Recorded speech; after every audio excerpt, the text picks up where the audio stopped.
The Warner sister done. We are live. Ladies and gentlemen, Woo-hoo! Welcome to Renegade Rangers, episode 6. Welcome back. Thank you for joining us. Thank you for watching. We appreciate your love and support. We have an interesting night ahead of us, because all I know is that there will be dinosaurs involved. That's all I've been informed of. So,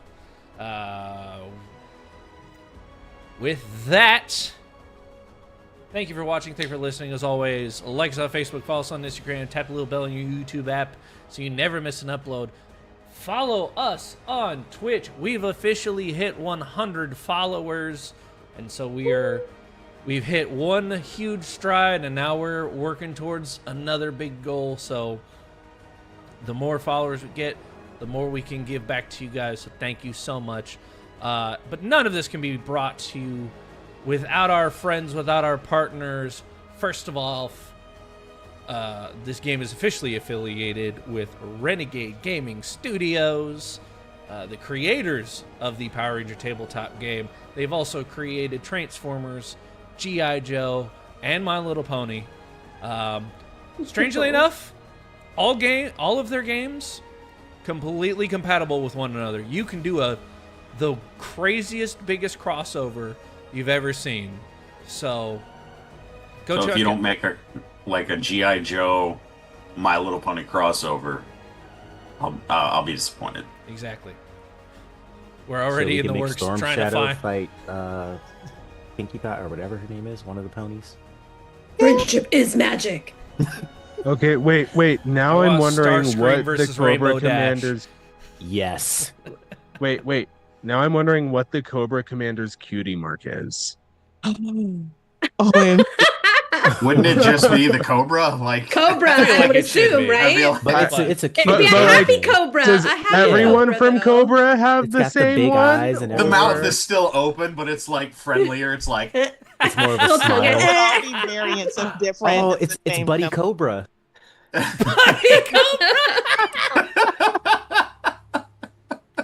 Thank you, Dex. I needed that. oh, But check out Renegade Gaming Studios to get all of the source books for these wonderful games. Also, none of this can be brought to you without our partners, Collected Comics and Games, here in the DFW area.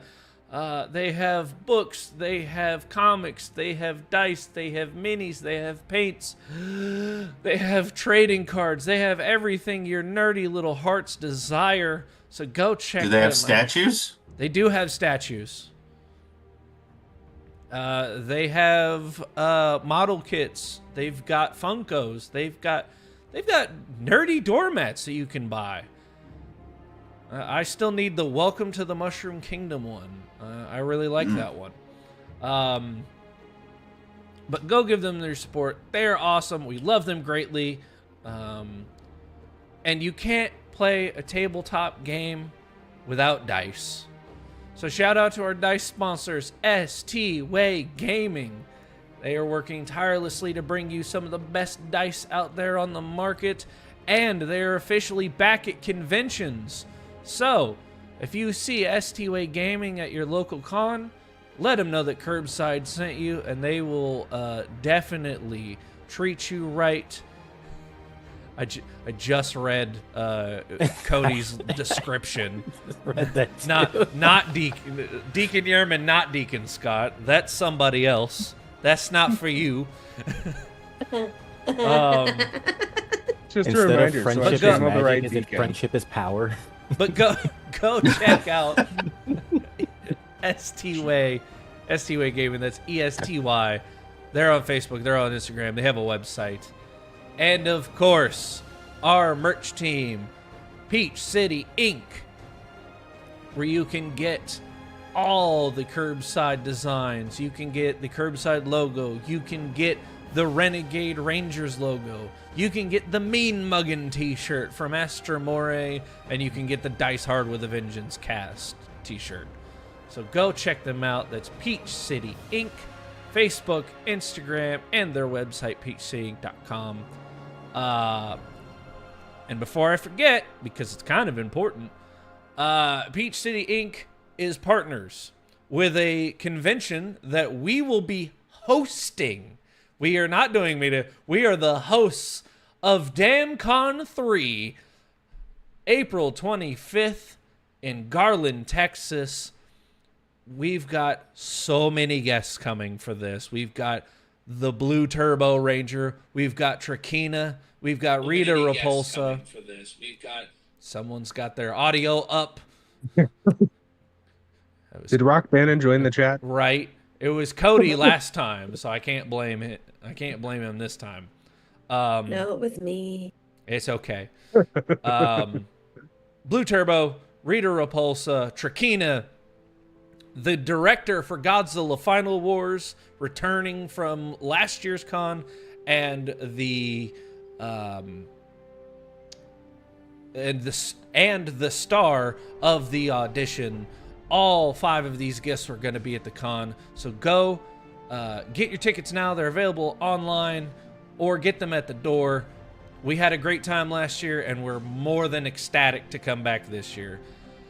With that, I'm going to hit the intro. Yes, Cody.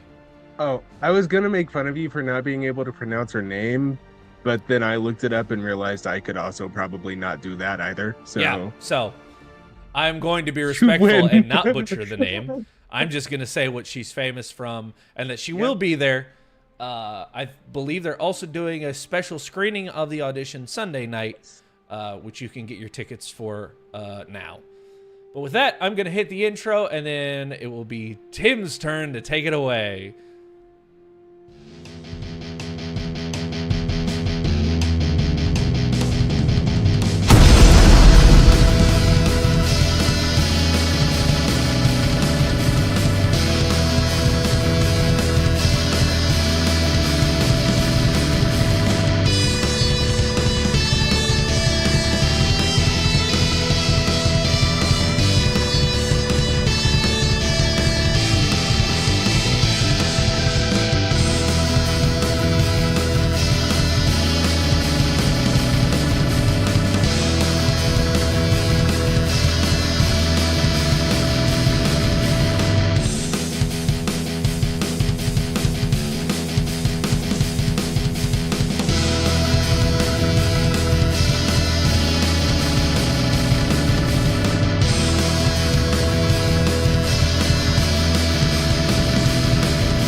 It was. And we're back. Tim, the floor is yours. Well, when we last left off, you guys had a very long encounter with the mighty Minotaur, who had grown in size. You summoned your Zords, and we found out some things, maybe we could say over the table, just about the mechanics of the game, on how long maybe it takes for Zords to get where you want them to get. And then a very intense battle pursued, and which followed an appearance by your I'm not going to say a recurring villain, because he recurred once, but Dramol made an appearance at the tail end there, and you guys combined your Zords, formed your Megazord for the first time in this series, and finished off Dramol, as well as the mighty Minotaur. After that, actually, during that encounter, a member of your former Ranger team made an appearance in a Deus Ex Machina moment. Yeah. Saving Stevie from imminent danger, protecting the command center, and Troy. You reunited with the former MMPR Green Ranger Troy, who now is sporting a new power set himself of a Green Ninja and summoning Tor the Carrier Zord. So you had at least a moment to explore that, figure out why he was there, and you guys proceeded to Reefside, where you know that Stevie in particular, a friend of yours told you that actual live dinosaurs are loose in Reefside. And that's where you guys are headed. You are investigating a live dinosaur disturbance in Reefside. And when we last left off, if I remember correctly, Deacon, Troy, and Marcel were in Deacon's Zord. Correct. Yep.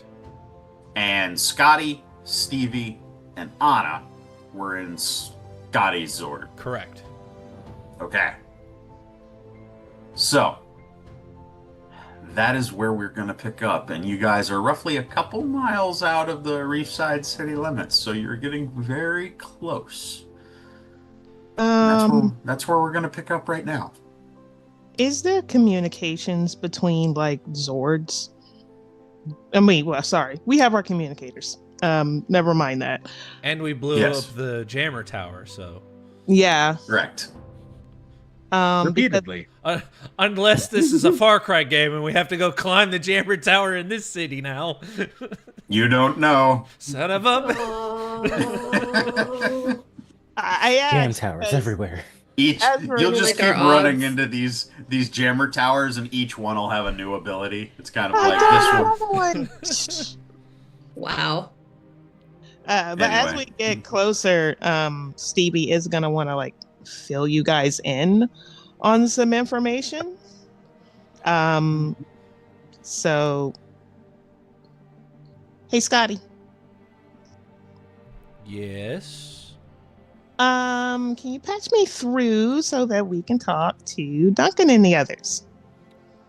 Sure. And he hits a few buttons and like a little Duncan.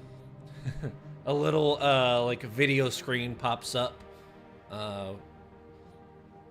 with Deacon's Zord cockpit, almost like a FaceTime, like a video chat. Hey guys. Hey, how's it going? You just see Deacon there with a video game controller. Oh. Well, that's interesting. Anyway, I need to fill you guys in. So I'm not sure what's going on with this dinosaur just yet. I'm gonna get in contact with my team, but I need you guys to keep your eyes peeled for pteranodrones. They basically look like what's the best way to put it?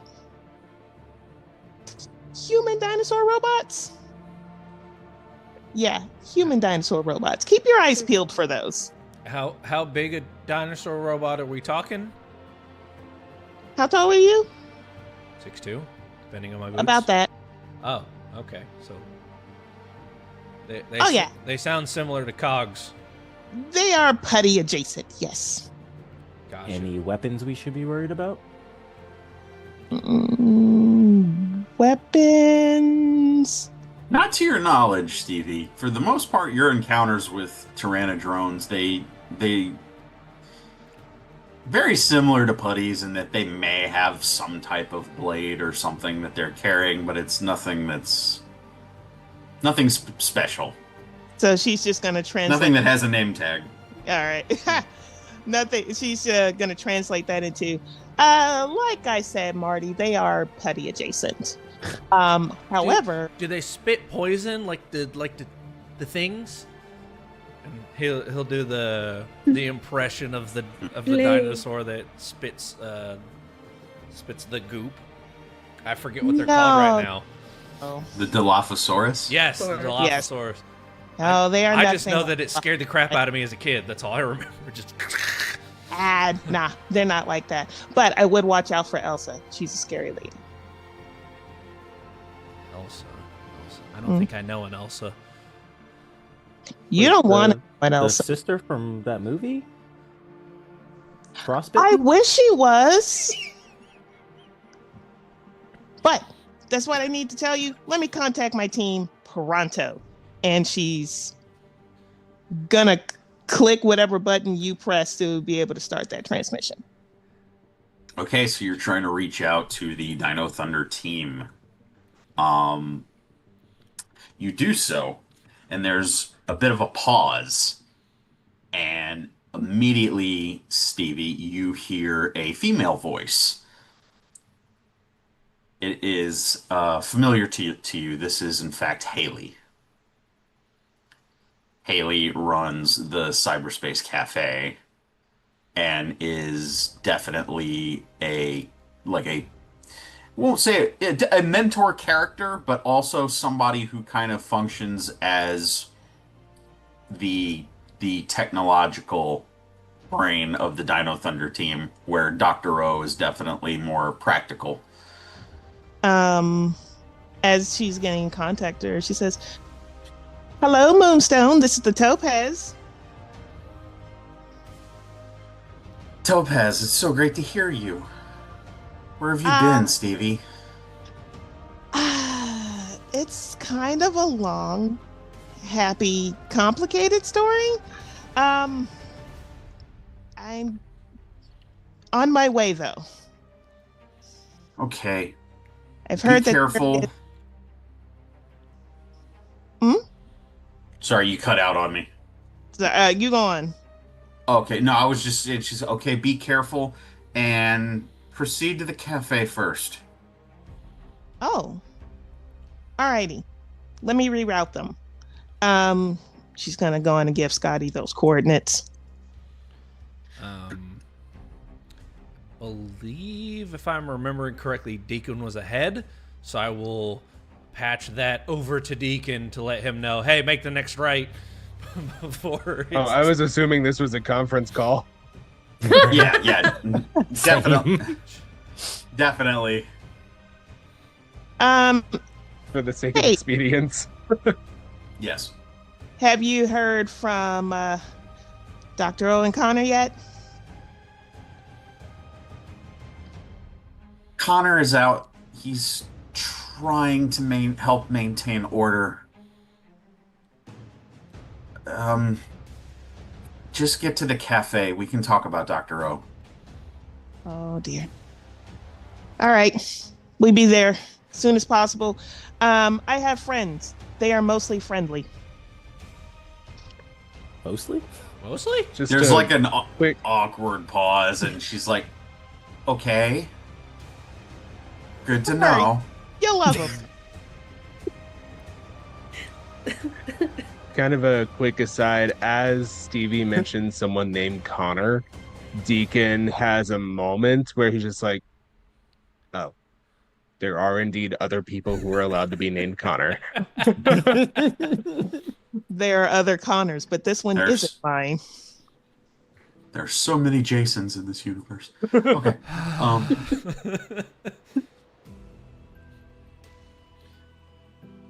So before I cut off communication, you haven't heard of any casualties, have you? None yet.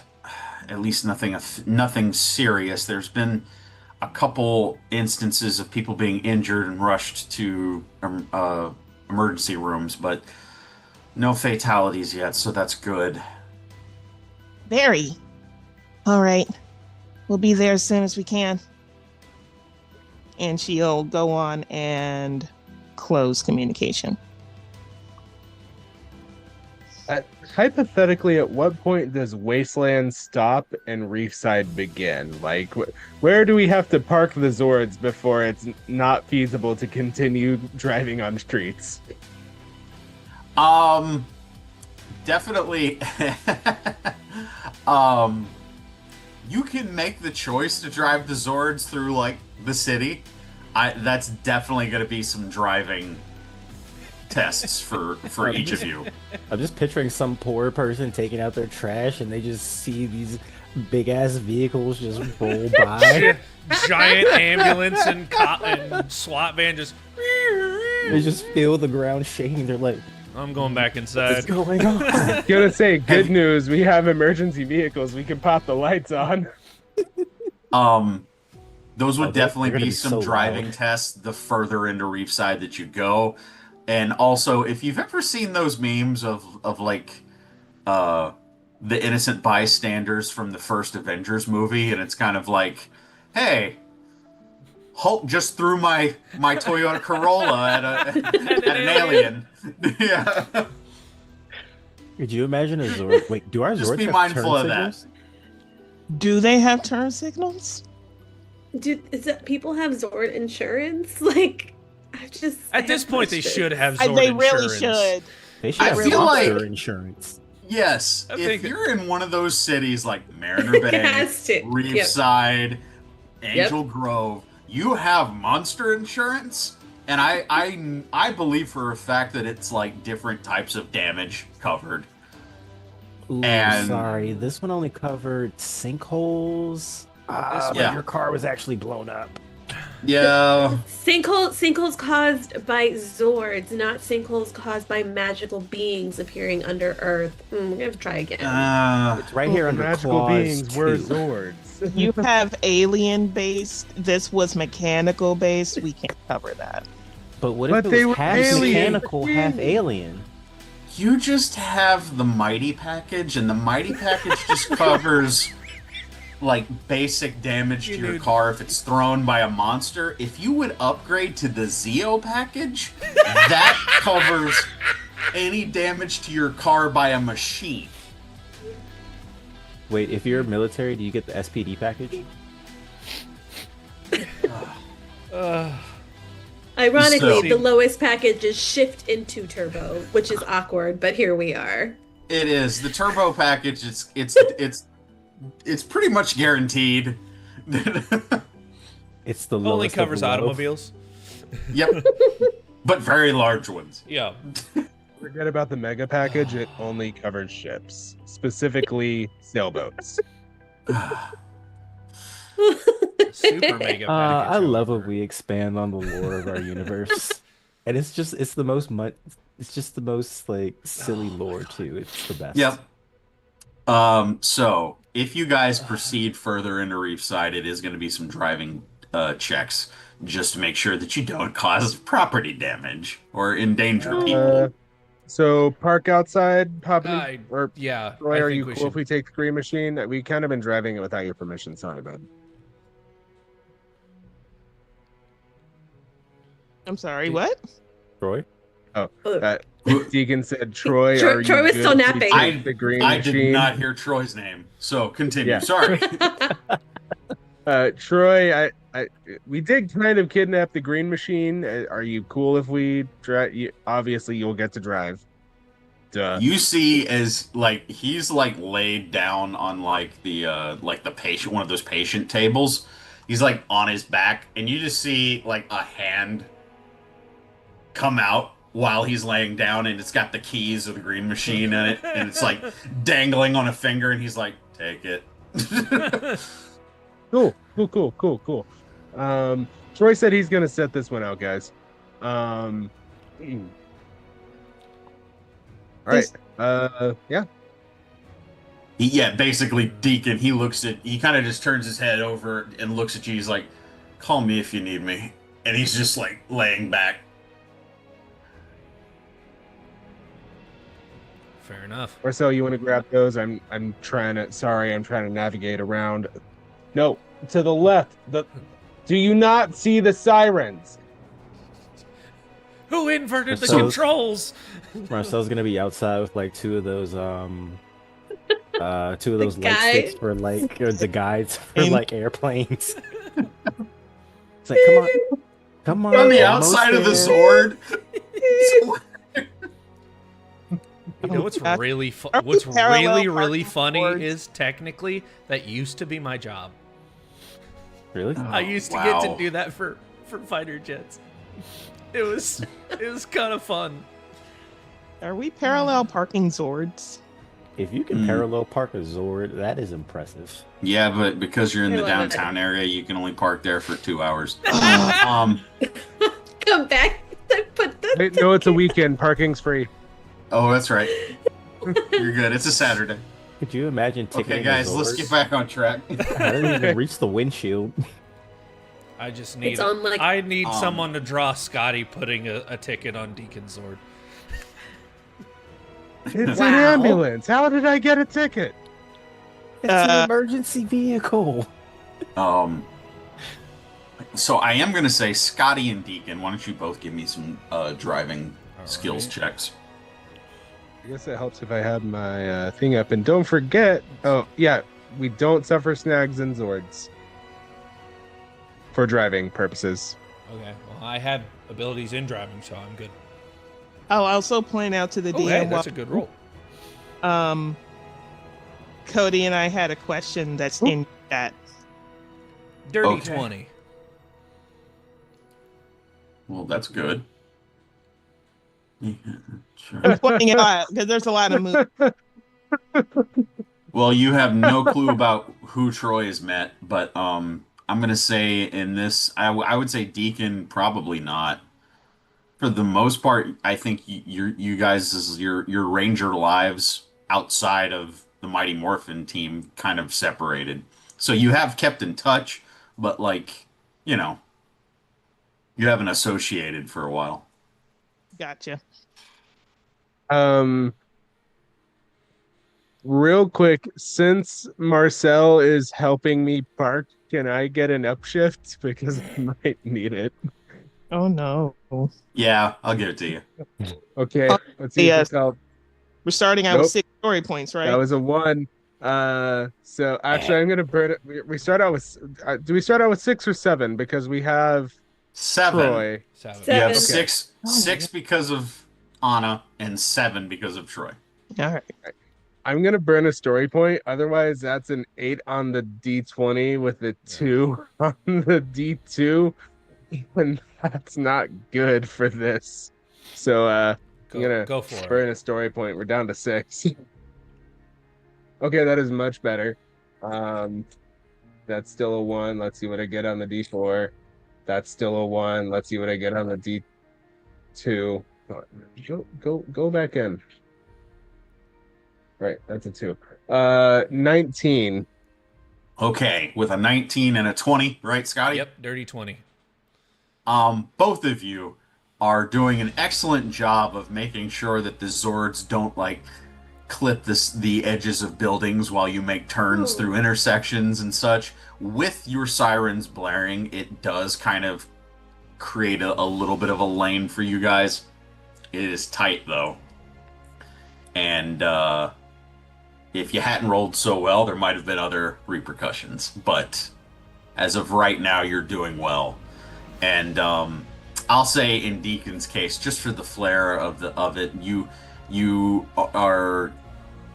cut through an intersection and you kind of cut it a little tight to where you thought you're like, oh crap, I'm about to take an edge of this building with me, and you kind of swerve at the last second. And it's one of those like slow motion things where you kind of skid and you see the back bumper just barely glide right by the edge of the building, and you correct and you're fine. Gotta fix this controller drift, you guys. Impressive. I think at this point, because it's starting to get way too close, Scott or Deacon is gonna grab Marcel and hop in the green machine and drive out and tell everyone else to get in. Yeah, we can park the Zords and hop in the green machine. Yep. Okay. So you see is the Hey, squeezed in here. back panel of the ambulance opens and the green machine kind of drives out and skids and hops. And as you guys enter the green machine, minus Troy, make me one more. Whoever's driving, first of all, decide who's driving. Well, I know Deacon just drove it out. I was gonna So- say, Deacon's gonna drive. Make one more driving skills check to get to the cyber cafe. The cyber cafe. I keep don't thinking you of Rent. screw me, okay? I own you. Get one teensy tiny little bitty detail. I own you. I want to rewatch that movie. I love that. That's movie. 16. There you go. 16. That's good enough. It is a little easier to deal with a smaller vehicle. The difficulty is not quite as high. And Deacon, you also kind of test out, this being your first chance to drive the green machine. You also kind of, stretch his legs a little bit and just kind of lean on the gas a little more than maybe you would have in the ambulance. But you guys make it to the Cyber Cafe in short order, and as you pull up, it is pretty much exactly what you would remember if any of you watched Dino Thunder. It is an exact replica of the Cyber Cafe from Dino Thunder. Let's go. Woo! Ooh, park right there. And she's gonna point out a spot for some convenient parking. But that's a handicap zone. No, it's not. Look, there's a yellow right there. Oh, you can't park on the yellow stripes. That's not how driving works. No, that's my yellow spot. Just park there. We're gonna get a ticket. Oh. We're That's gonna not have how to. driving We're We're works. gonna get a ticket. We're not. I'm not gonna write you a ticket. Haley specifically made this spot for me. Deacon. Stevie.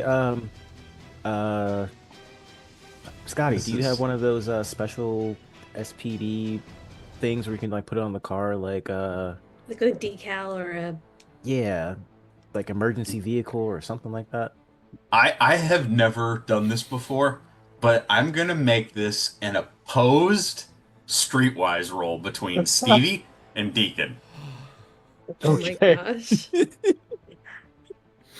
I actually have a rank in Streetwise, so No, That's for alright. sale, I do not have a SPA placard.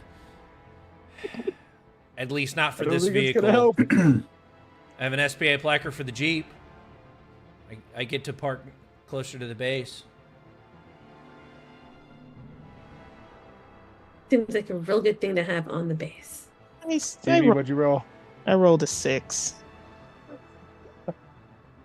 I rolled a 9. Wow.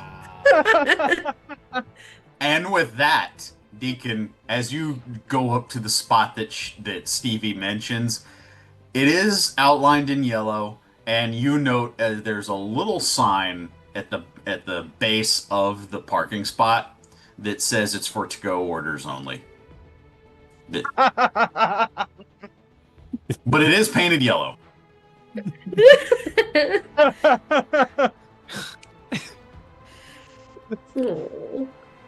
Oh. So Deacon's just gonna pull into the adjacent spot that is unmarked. Right next to it is, in fact, another spot that is labeled red, but it is also for a to-go order. Oh. Why do they seriously get this many to-go orders? Why is there no parking here? Excuse me, like this place is super This- popular, okay? Tim, I need you to tell me whether or not there's a blue one. That's all I need. I just need to know if there's a blue one. Yes, Okay, there's a thank blue you. one as well. That's all. Thank you. You have to complete the set. Yep. There's also the interesting part about it is at the end of the line, there's a black one and a white one. Yes. Thank you. What is with this color scheme? Eh, Okay, what's no, wrong? look, here, fine. Look, I'm just gonna park at a meter. It's fine. We'll be fine. Okay. I don't know what. Like Haley never has a problem, but whatever. It's you're driving. Look, if there was a green one, maybe I would park the green car there, but there's not. You could park in between the blue and There the is yellow not. one. Guys, as long as Okay, you look park here with your somewhere, color theory, we are let's in very close quarters in this moment. All right. Well, So help me, I will turn this car around. Let's get inside before dinosaurs attack or anything of that nature. Remember? Have we seen any sign of dinosaur activity on the way here? I feel like that was something you should have asked on the drive over, isn't it? I was expecting an Sorry, interruption they were- like we they were got for fighting. earlier. He was definitely expecting like a raptor to run into the street. and us I'll have to tell you dodge what. it. I will tell you what. I will allow anybody in the party to make me an alertness check, but because you're thinking of it now, it's going to be with a snack. Okay, All right. let's see how this goes. I'll try it out. Why not? That's Wow. Since I have edge on cocked. alertness, so that's just a straight. That would be a straight roll, yes. Alrighty. Very well. Oh, that's So, not on a very high. natural Let's see how one, that Deacon is is. focused on the road, and we're gonna take that story point. That is. I got a 16. I got a 13, but I got a 6 on the D6. Okay. Stevie has earned another story point. Woo! 2 nat ones. Wow. Wow. At one point, Deacon and Stevie are fighting about this so bad, but Deacon goes forward to crank up the stereo to drown her out, and he looks up and he has to swerve to somebody crossing a street.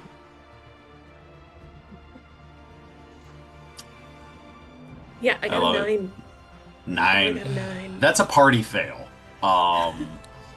So Sorry, guys. you guys were very preoccupied with, in the first part of your journey, just not causing property damage. And then when you got into the green machine and made your way here, you were going so fast it was very difficult to take in the city around you. And then the argument started about where to park, and that took a few minutes as well. So with all of that, there's your explanations for the scene. As you guys make your way into the cyberspace cafe, you know it is basically like somebody, whoever owned this, switched like a computer gaming lounge with a coffee spot. There's also a room in the back where there's a small little stage set up. And Stevie, you know, as one of the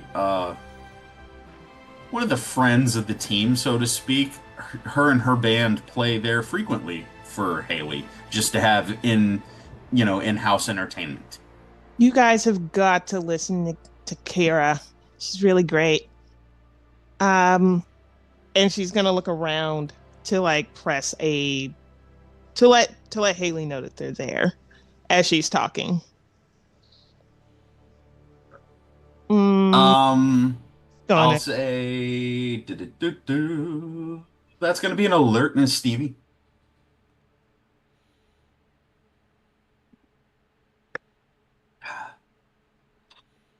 She's not very alert today with a 10. He's With a tired. 10, you notice a couple of the regulars that are at their usual spots gaming on the computers. You don't notice Connor. You don't see Haley either. However, after a few moments, she comes from the back and kind of waves you over. And this is who you guys see. At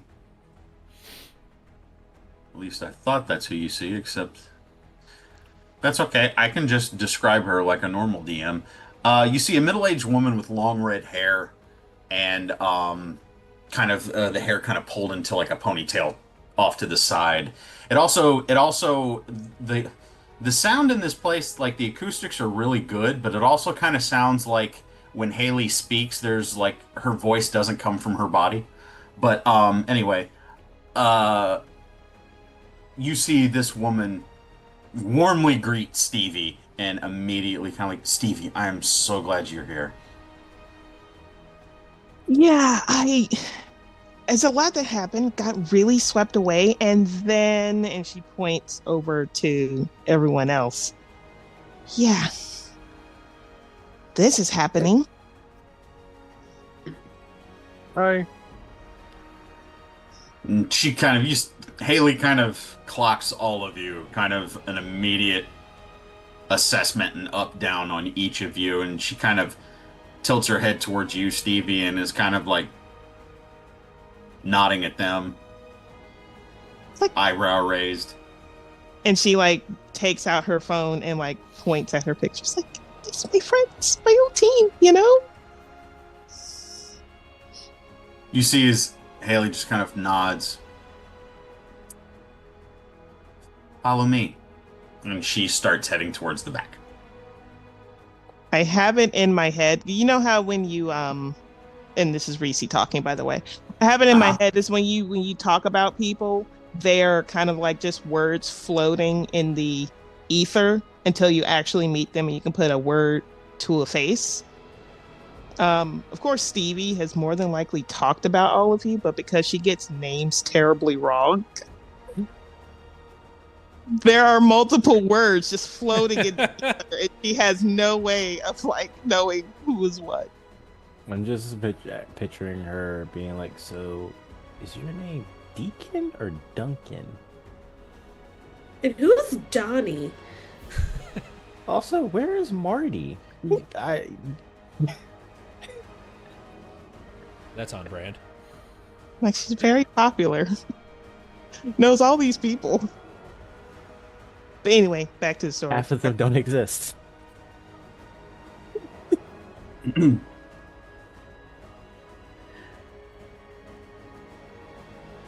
I just want to take a dig at the fact that you said someone middle-aged, and it's somebody who's literally maybe in her early 30s.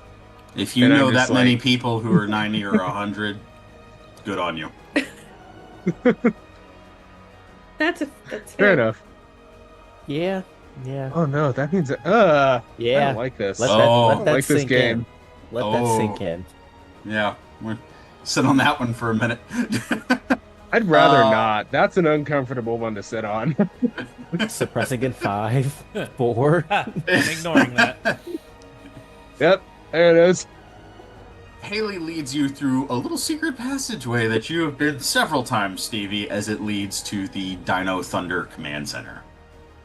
Kind of like a secret passage, goes back, and you kind of note, Stevie, you've been back here dozens of times.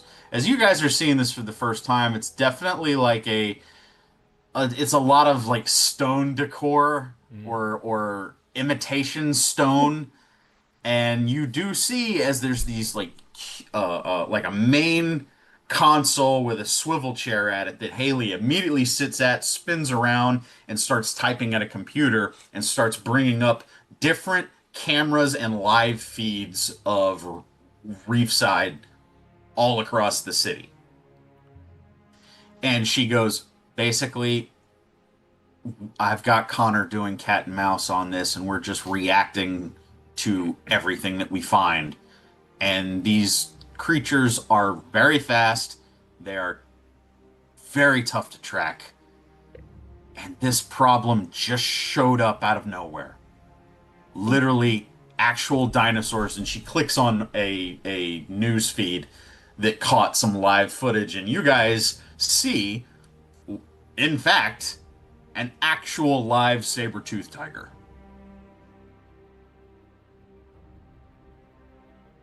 That's a big kitty.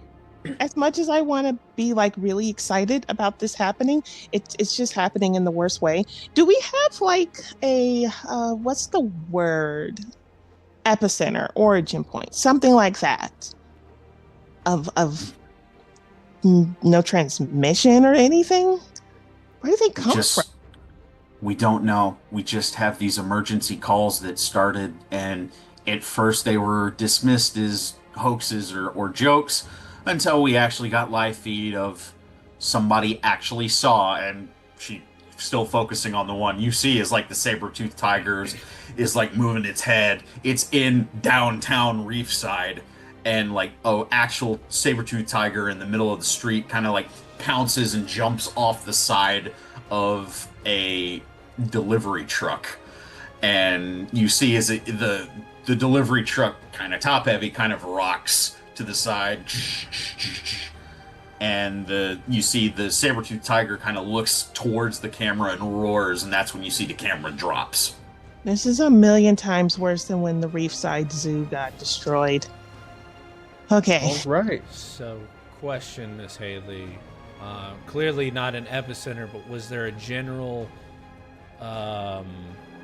say a general area where the calls are concentrated from? Maybe north, south, northwest, southwest.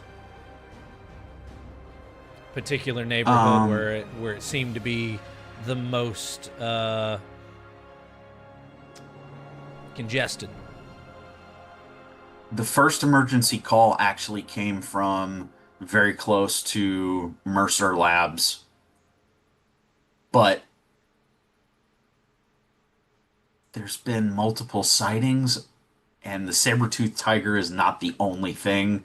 People have claimed of seeing a larger, more reptilian, with a larger, more dinosaur-like creature. I have nothing more to go on. I have no footage on that. Hey, I don't know the extent of the damage here. Basically, what I'm hoping on is for, and she like brings up, it almost looks like several hundred like traffic cams that she's hacked into, and she's like, the second I see something, we need to react. all right. So, Haley, I love this. Scotty, we're not going to talk about the possible legal ramifications, so avert your gaze.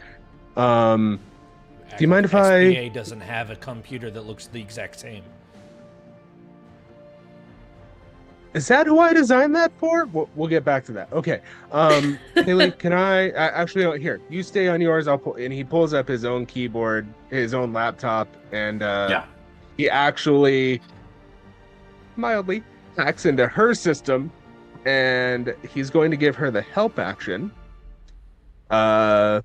which is going to give her an extra edge, to write an algorithm to point at, basically like an AI, to like the second anything dinosaur pops up on a screen, it's gonna direct us to it. That's the Okay. goal here. Okay. I like where your head's at, but you're going to make the roll, not Haley. Okay. Let's see. So me and You've her. got this. It is technology, computer. I don't have edge thing on that. We're still on the same. Sorry, I'm going through and looking at all of my things. This is, by the way, it is absolutely going to be a technology roll. Would it count for my computer specialization? Absolutely. For this, yes. Okay, cool.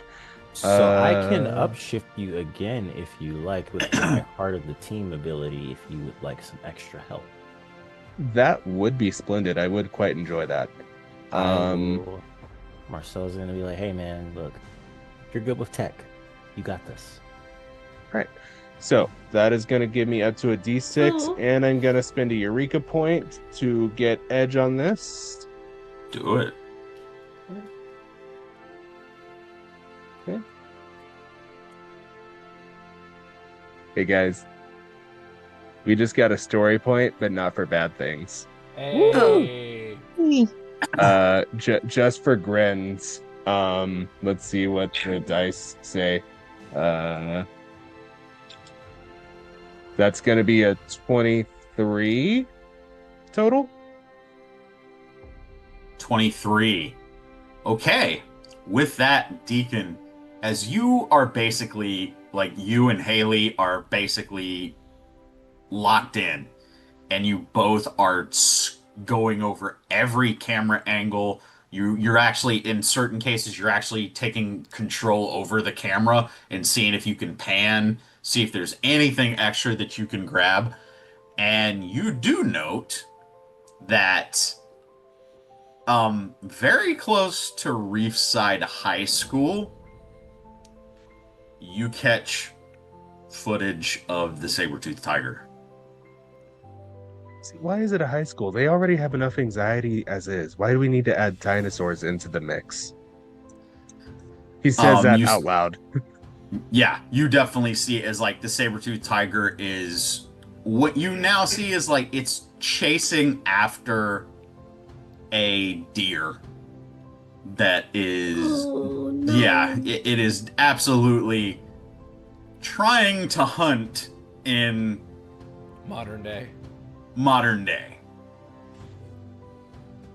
I'm glad it's hunting a deer and not a person. I'm not thrilled about the hunting part, but I'm glad it's a deer and not a person. Yeah, I was just Silver Um, lining. I'm unsure who I feel worse for right now. do we have teleport capability right now? Above the table. Not as of right now. Okay. But also, I'm going to say with the role that you got, the other thing that you notice with this live feed from the saber-toothed tiger is that there is a patch close to the, I'll say, kind of like the rib cage right side of the saber-toothed tiger, and there appears to be like a patch of where the rest of the creature is covered in fur. There's like a shaved section. It's just very easy to note this one section of this big cat that's been shaved. I think Deacon kind of spots it, and Haley's like, "Oh, wait, here, let me zoom in," and she does all the enhance thing, Enhance. and then we're able to see it there. Appears to be, when you enhance and you zoom in, appears to be the site, like a surgery site on the creature. There's there's like a suture in the side, So the and first a wound that's question- been sewn up. First question, who's doing surgery on a dinosaur? Second question, Miss Haley, do you guys have any, we'll call it suggestions on pacifying these things other than just, well, blasting them? She Is kind of there- looks at. Oh, go ahead, Stevie. well, Stevie's, if you've made it, public that there is there's something in it, can we interfere with the transmission? Maybe we can turn it off. I'm sorry. Turn what off? This above the table. You've made it. You said that there's. Did you say that there was something in it? I said that there was like a surgery site on the side of the Okay. saber-toothed tiger. Like it's like an obvious surgery scar that's been closed up. Okay. So, sorry, I skipped ahead in my thought process. She's more than likely going to think, is there something there that's controlling them? And she's saying that out loud. Possibly. And to answer your question, Deacon, Haley immediately, she's just head down thinking, and she goes,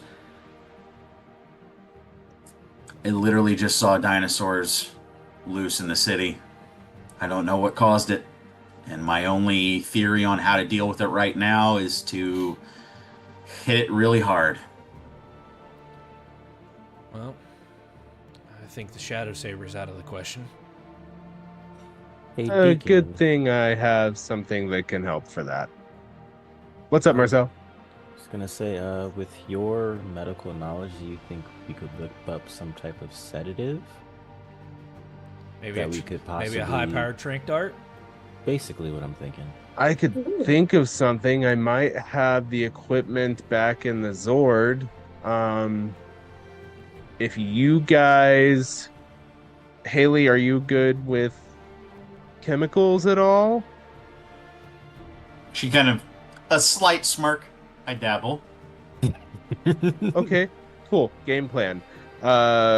Scotty, Stevie, Marcel, Anna, you guys go and make sure our new kitty friend doesn't hurt anybody.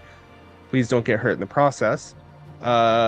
Meanwhile, Haley and I, we're going to go back to the ambulance, and we're going to try and concoct something to tranquilize this thing safely. In the meantime, he is going to reach into the backpack, and if you will allow me, Tim, this is a bit of a stretch. I have a thing where I can get access to. Sorry, let me pull it up. The Rescue Blaster has a baton mode that specifically does stun damage. Okay. Ooh. I want to see if I can pull out 4 of those.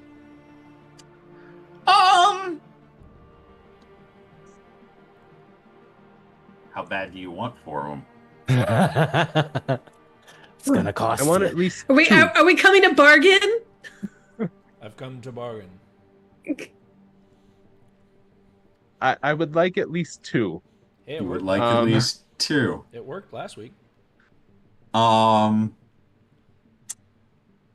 about I will take 2 story points for 2 stun batons. That's not bad. That would leave us with about 6 if I'm counting right. It would leave us with 7. 7. I'm fine with this. Okay. I think that's Yeah. fair. He reaches out and he pulls out 2 rescue blasters and he's like, okay, look, I know they look like guns, but they have a baton mode. It does stun damage. So that way, worst comes to worst, we don't have to destroy this thing, because I would really like to not destroy a living thing, please. You know, the whole do no harm oath. I appreciate that. He just kind of holds him out for whoever to take. How many do you have? 2. If you Scott- wanted more, we could talk. Scotty, I think you're better at these sorts of weapons. Scotty will take the baton and he'll give it a little flourish. No problem. It is a Marcel? might I'll take the other melee one. sidearm. I'll take the other one. Who's got points in might? Because I'm more of a finesse guy. I have 1. Upsets me. It is. Oh wait, no. Versatile means something different in this game. Yes, it does. I think it's me, because I have a D6 in might. Yeah, Okay. I have a D4, but I have a D4 in might, I but I have a think- D6 in finesse. I think Anna and Marcel are our strength builds. D4. Yeah. So he's gonna pass him off to Anna and Marcel in Yeah. that case then. Sorry, Stevie and Scotty. You guys are doing That's fisticuffs. That's Or martial arts. That's a thing that we never really used. As long as I get to yell Kia when I do it. Yes, it is a requirement. I will post the stats for these in the group chat so that you can readily refer to them.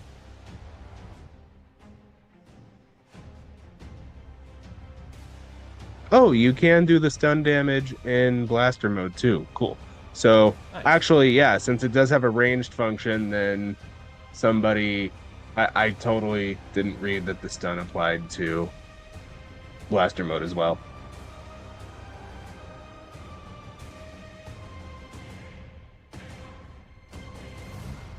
Excuse me. So, blasters do have a stun mode, and you have 2 stun batons for anybody who wants to get up close with the Yeti. Cool.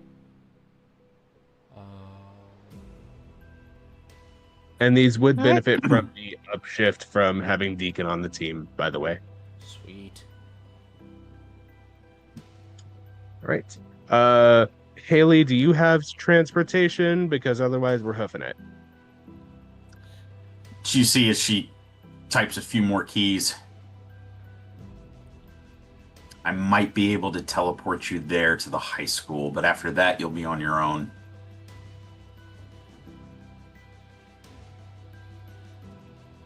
I think we'll be all Can right. Deacon lend her the help action to make sure that that's more than a might? Nope. Okay, that's fair. He doesn't know how teleportation works. Nope. Could never crack that one. Does Stevie know the layout? Like, she knows like her way around the high school, would she? Yeah, I would say you're fairly familiar with the city in general. Okay, and with that, she would just say, "Well, if you get us close enough, I can just lead them the rest of the way." Okay. Be careful. We still don't know enough about this. Of course. We will. All right, guys, are we ready?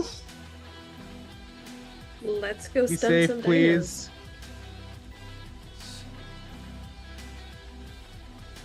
Yeah, I think we're ready to teleport. Let's go Okay. catch us a big cat. Um, the familiar sensation of your corporeal and physical bodies turning into pure energy and turning into your respective colors: red, black, yellow, pink, and white. When you guys are taken from the Dino Thunder Command Center and you teleport to the outside of Reefside High School, which is the last known location of this actual saber-toothed tiger. Just a quick point of order. Deacon was staying with Haley to go concoct a sedative in the ambulance. Gotcha. All but pink. And on that note, I will be right back. Yeah, and we will kind of split the scene between you guys dealing with the saber-toothed tiger and Deacon and Haley concocting the serum. Sounds like a plan. Yep. So since we're there, CB's going to immediately take off so she can lead them around. Before we get too far, everyone, and Scotty will pull out his SPA communicator. We should probably morph. I feel like that'd be the safest bet. Yep. It's a good call. Oh, Just yeah. in case. Say the words. You know what, Marcel? I'm going to disagree with you for once. I think Stevie should say it. I get to say Stevie? it? All right, everybody, let's go. It's morphin' time. Okay. With that, I think that is a really good place for us to take just a little break, just before we start getting into the next phase of this episode. I think that's a good place for us to take a break. I would agree. Yep. Sounds good. We'll be right back after a quick break. All right, and we're out.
And we're back.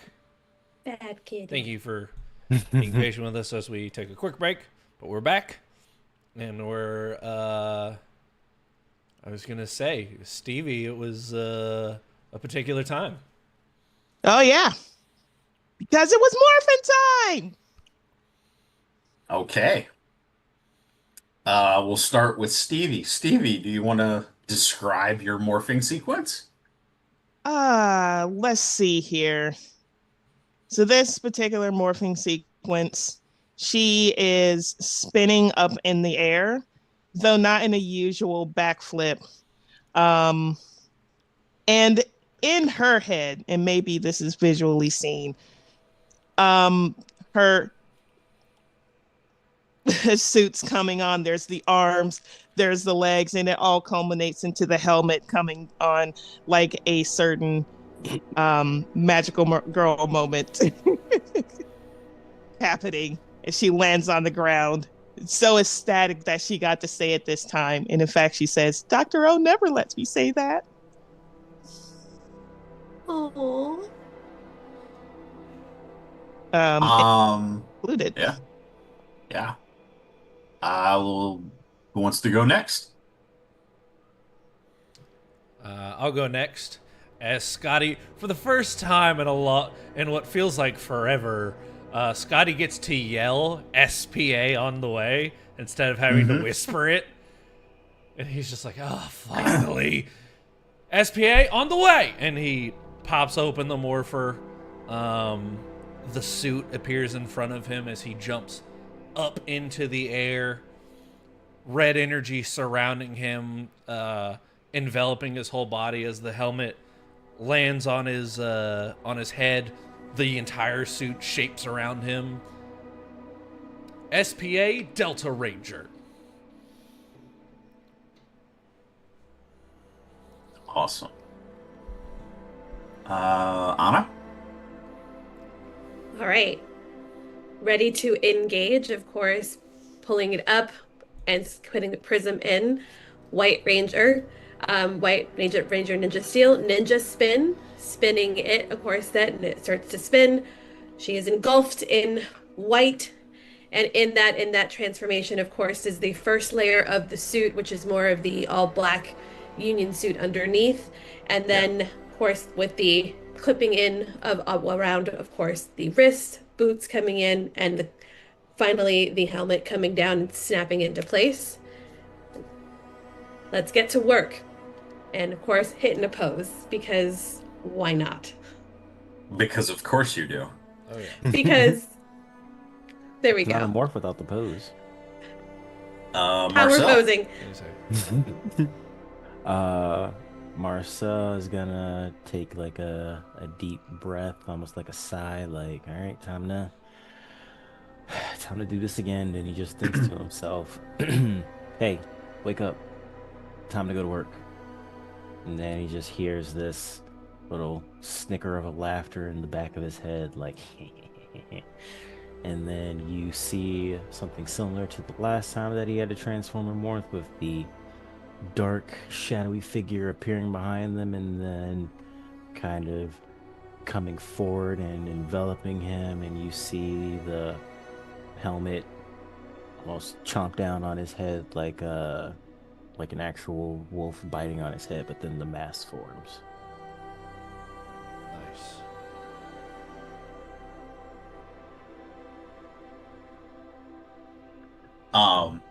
In the back of your head, Marcel, you just hear kind of like a something gets to suffer. Yeah. And he just thinks to himself, yeah, it's me. Oh. Also, Dex, I sent you a message. Okay, so the four of you, fully morphed, are now outside of Reefside High School.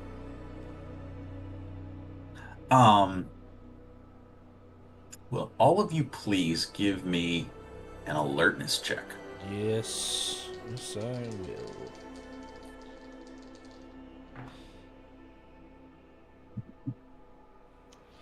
That's 14. not great. Even with I got edge, it. it was bad. 2. 11. 15.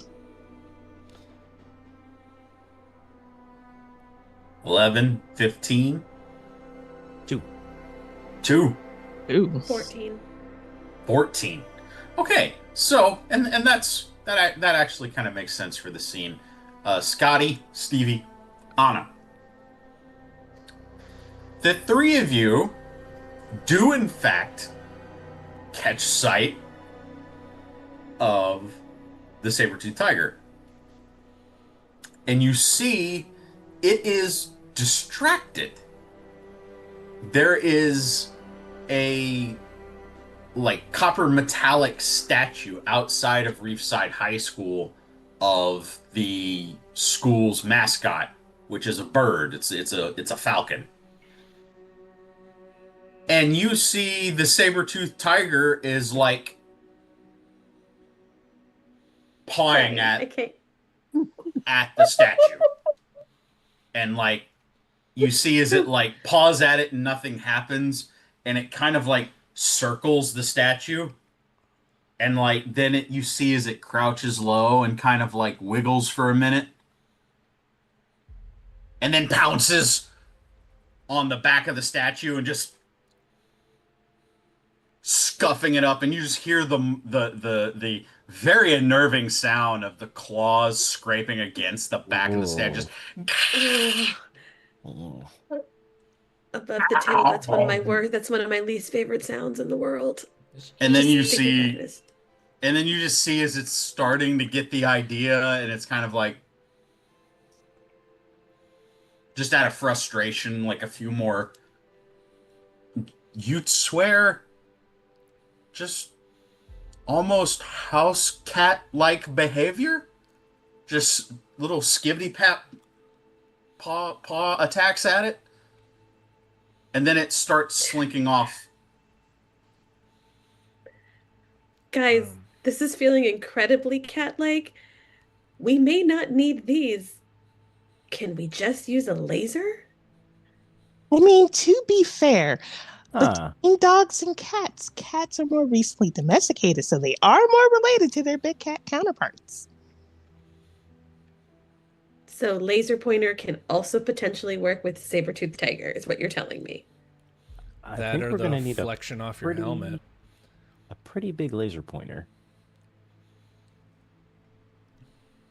Hmm. You are left to ponder this as the camera pans to Deacon and Haley.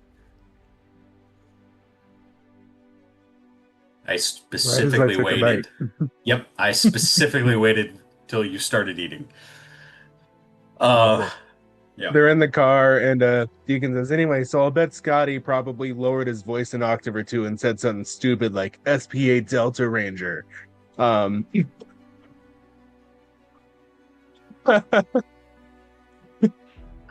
Sorry, I've been holding on to that one. And they're driving back to the Zord, and he uses a garage door opener to open up the hatch and drive in. Bloop, bloop. Okay, so few options. We can modify the thermoblaster. And that can get me a range shot at it. Hey team, how's it going over there? And Stevie's going to answer back in a very hush way, but you can tell she's excited. Oh my gosh, we see him! We found it! And it's not murdering you? No! If you not- Honestly, with you, the sound could be the same. We have not engaged yet. We have a confirmed location on the saber-tooth tiger. We think a giant laser pointer might work. It's acting very house cat-esque, which is concerning. Huh. All right. Let me and Haley work on that. Haley, ideas? We can still go with the sedative option. I have a few things around here that we could probably throw together. Lasers, I could maybe figure something out, but then there's a matter of containing it. A sedative option is probably the better one for right now.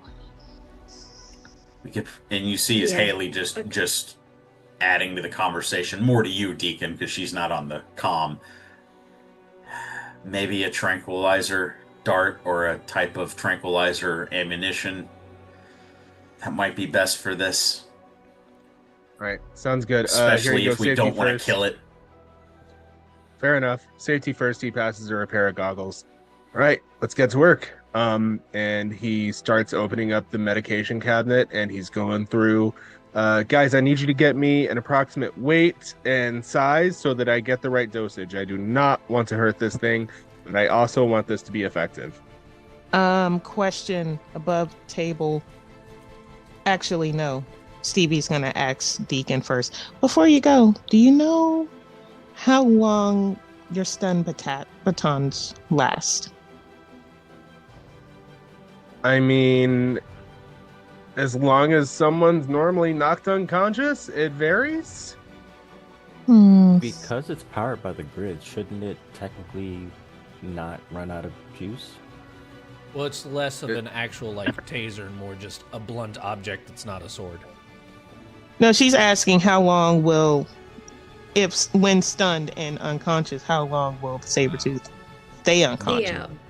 Yeah, that was the answer of Okay. it varies based on how unconscious you heard it. Okay. So, like, if we see it waking up, we just gotta zzz again.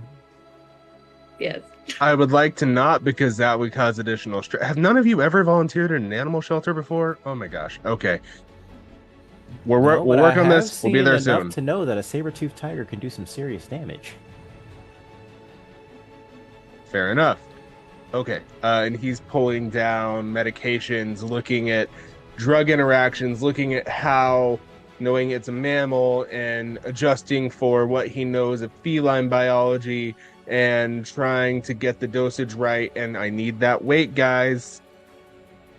We'll You get guys still have visual on the saber-toothed tiger. It is moving away from you, and luckily enough, moving away from the high school. Hey, Stevie, can you approximate the weight with maybe some of your studies that you've done on actually. various prehistoric dinosaurs? Yeah. In her Oh. excitement, Stevie has forgotten that. To which she says, "Hey, Marty, that's actually a great idea." Can I roll?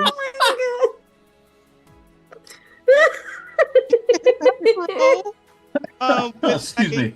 Paleontology. It's like, oh yeah, Yes. I do know that Oh yeah, stuff. I am a dinosaur person.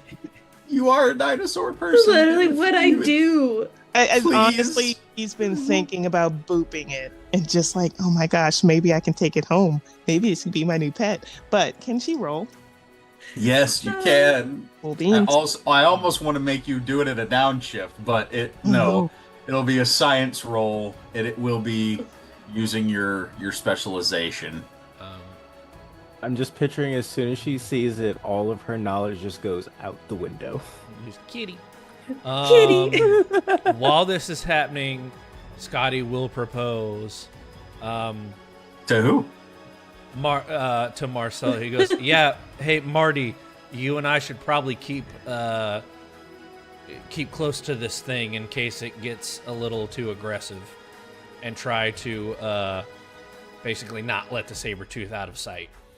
Basically, you see the tiger is making its way towards the middle of an intersection, and then it gets really interested in one of the like side street lights.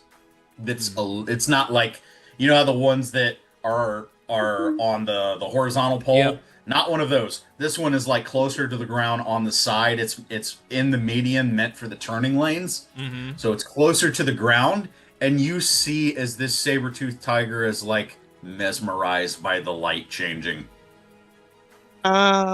So one, my first roll didn't go great, but I'm going to use my perk of being inspired, which is different from inspiration.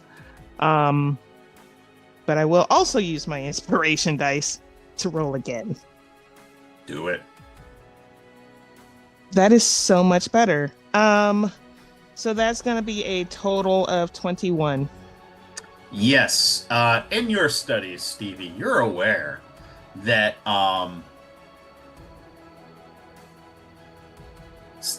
many of the studies on saber-toothed tigers, this depending on the genus, they are similar in size to modern day predators, modern day big cats like lions and tigers, but they are much heavier and they are much more muscular.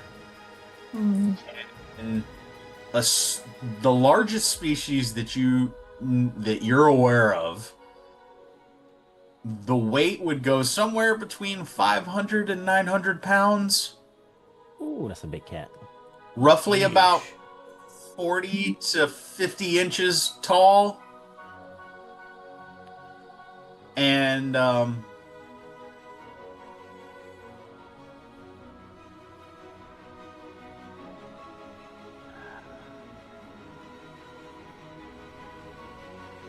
it's about 6 feet long.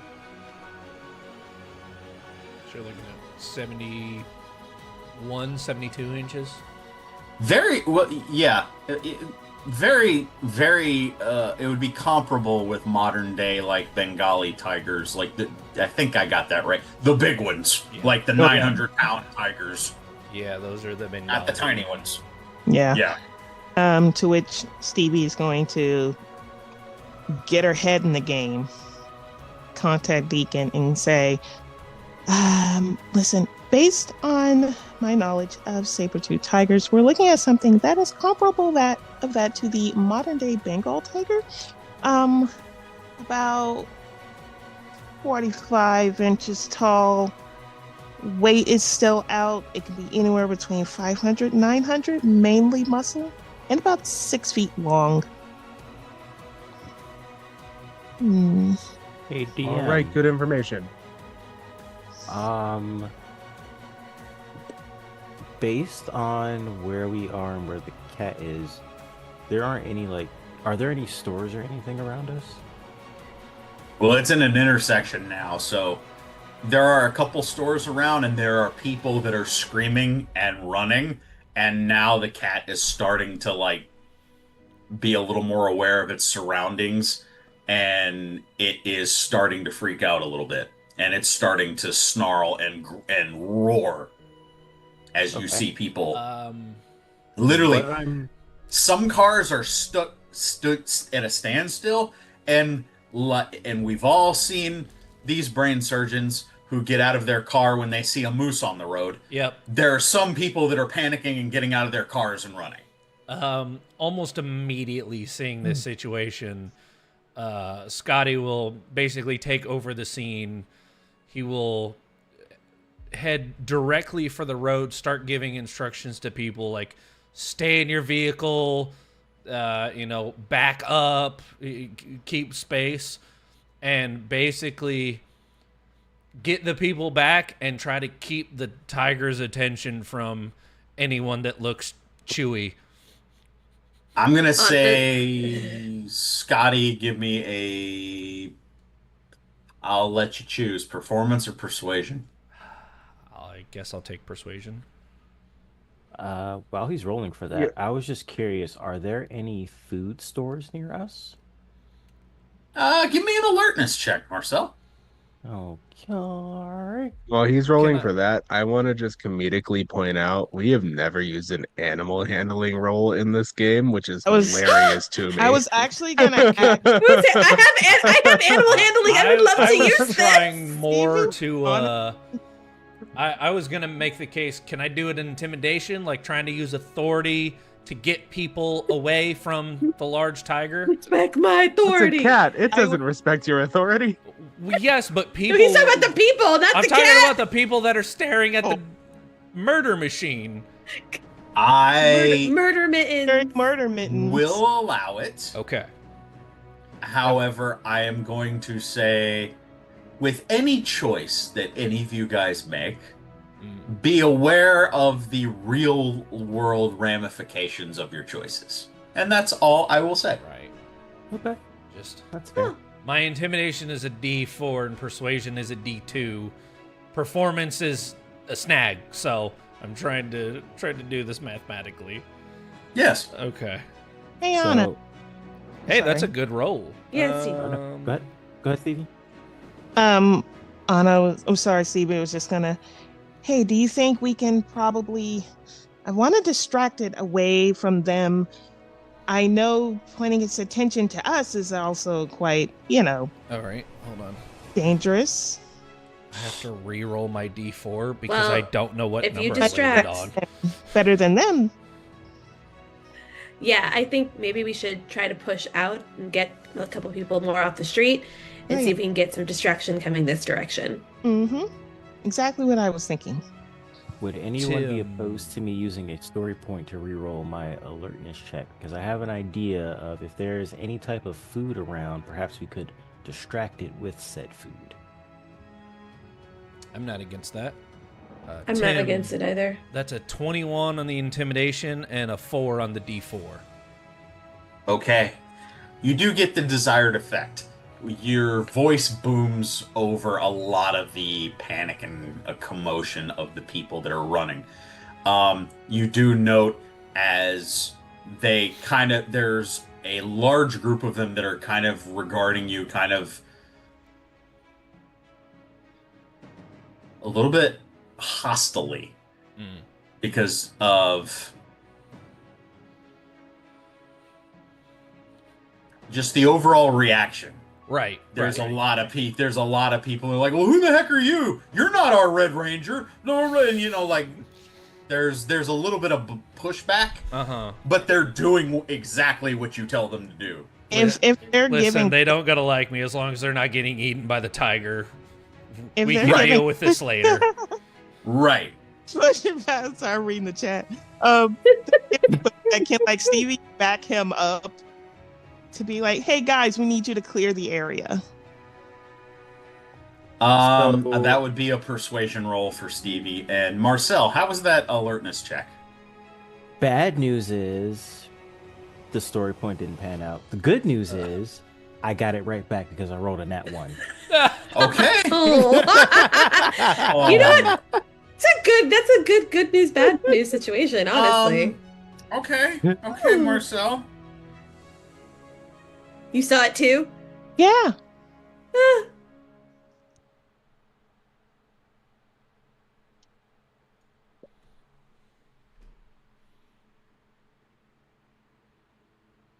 I'm just gonna wait. So It I did have it! I got it to work last time. intimidation and a specialty in a specialization in frighten. Could I try and scare the people away if they're not moving fast enough? Well, no, We because give we're dealing with the ramifications of your first roll. Marcel, you do find food. There is one place close to that intersection that you could find food. It is in fact more of like a Mediterranean market. Oh. And Okay. you see something that you think would be perfect. My gosh. You see alcohol and chocolate. That's help the saber-toothed tiger or I don't them? know how that is gonna help us. If maybe I can In make the a moment, you are 100% certain you're like, oh, I could get it to eat some chocolate. That would do it. that would maybe kill it. We don't want to do that. Not with that roll, you wouldn't come to that conclusion. He's got you there. You're right about that. You're right about that. That or I'm thinking, ooh, I can make a Molotov cocktail and then have the chocolate as a snack. Yep. You could do that too. I gotta get there before you guys kill this thing.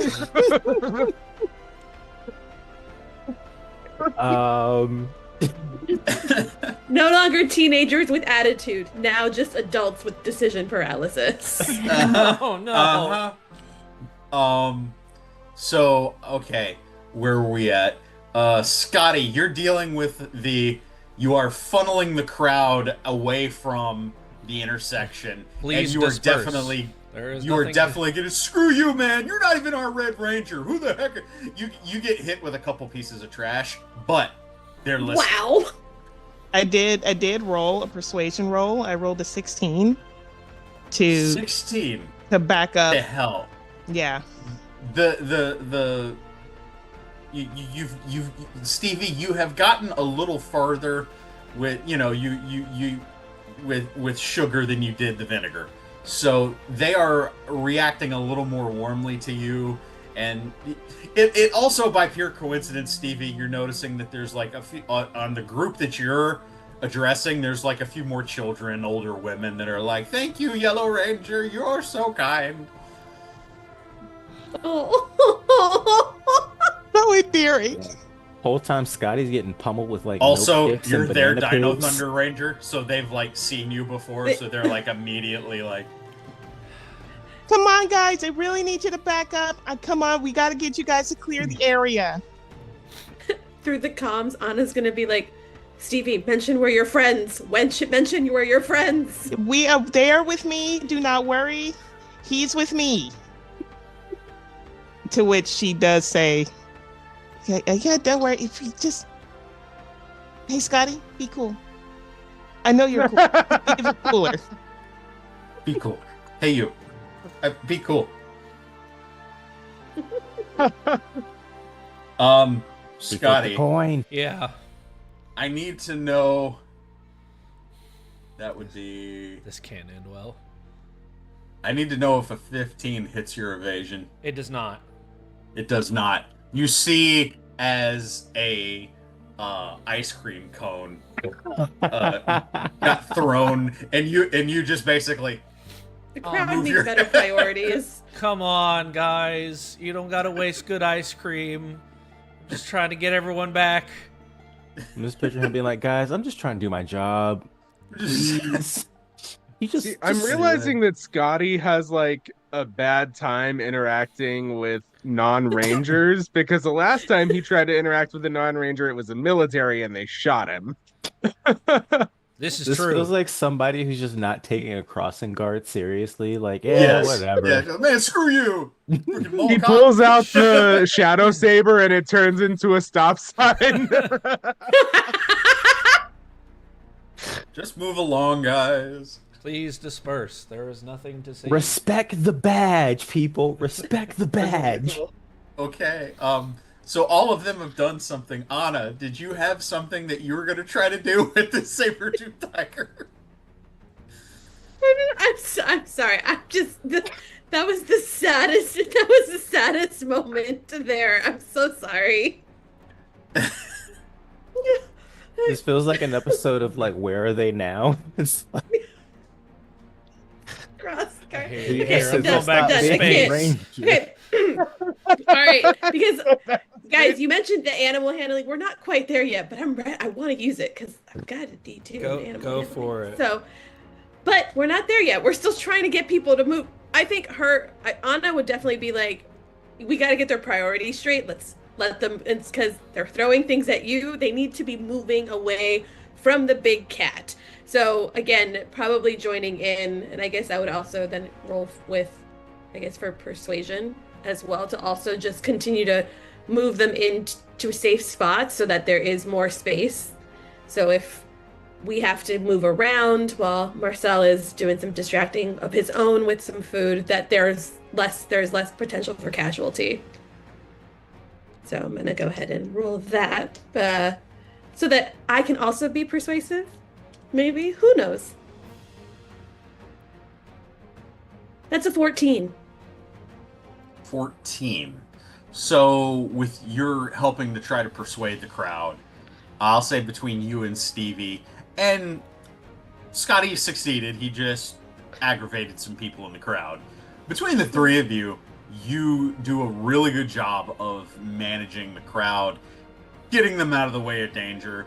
And Anna, you definitely are kind of like handling the opposite side of the intersection and kind of like telling people to like turn around, Yeah. like in their turn around, get out, get away. And The baton is really coming in handy. Did we there you see? go. Did we see where Marcel went? I would say all of you were busy, so no. Or can just someone in the comms, Anna will be like, anyone got eyes on Marcel? I got alcohol and chocolate. Chocolate? Chocolate. Seems like an inconvenient time for a snack. That's probably not what you meant. I was trying to Did you find just something say alcohol and chocolate? Listen, I was I trying could to find use a drink something right to- now, but this is not the priority. I was trying to find something to distract the saber-toothed tiger, maybe some food, but this is all I could find. We are not using chocolate. Alcohol? And you just hear over the comms, Haley, wait, no, not that much propofol. I would say for Scotty, Stevie, and Anna. Well, I'll give it to Deacon. Everybody else except Marcel. All of you may roll an animal handling check for this First time I've instant. gotten to use Alright. this. Here goes nothing. And it's not great. Literally don't have anything in this. Does an 11 pass? Ooh. He's thinking. I'm waiting to hear from everybody. 14. So I got us a story point, and I'm gonna immediately use it. 'Cause Oh, with a This snag, brings it- that's a nat 1. Well, I'll say this: it's not a group thing; it's an individual. Yeah. Dirty 20. Dirty 20, 11. So we're gonna One. re-roll. I'm gonna Oh, you're re-roll. re-rolling. Yeah, I'm gonna re-roll that 1. That's Are a we- 5. So we're just gonna leave that there. We still at And- 7. I'm trying to keep track of the story points. We're still at 7. Okay. Or so, yep.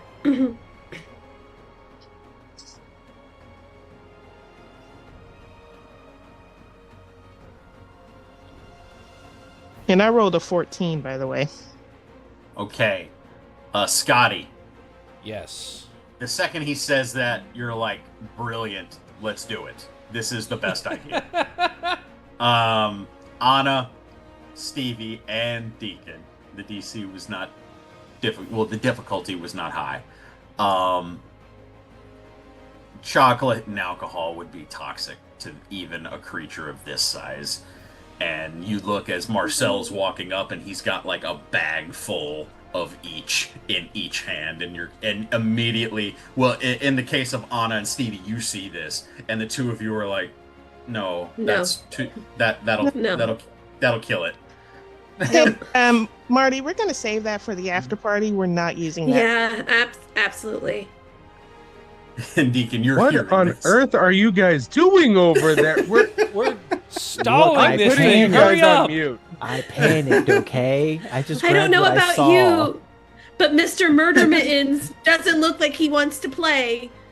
At that, you note as the saber-toothed tiger directs its attention towards the people that are making all the noise, you multicolored superheroes.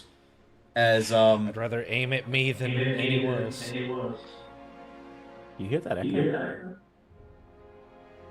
All right, Rock Bannon, where are you? I was gonna say.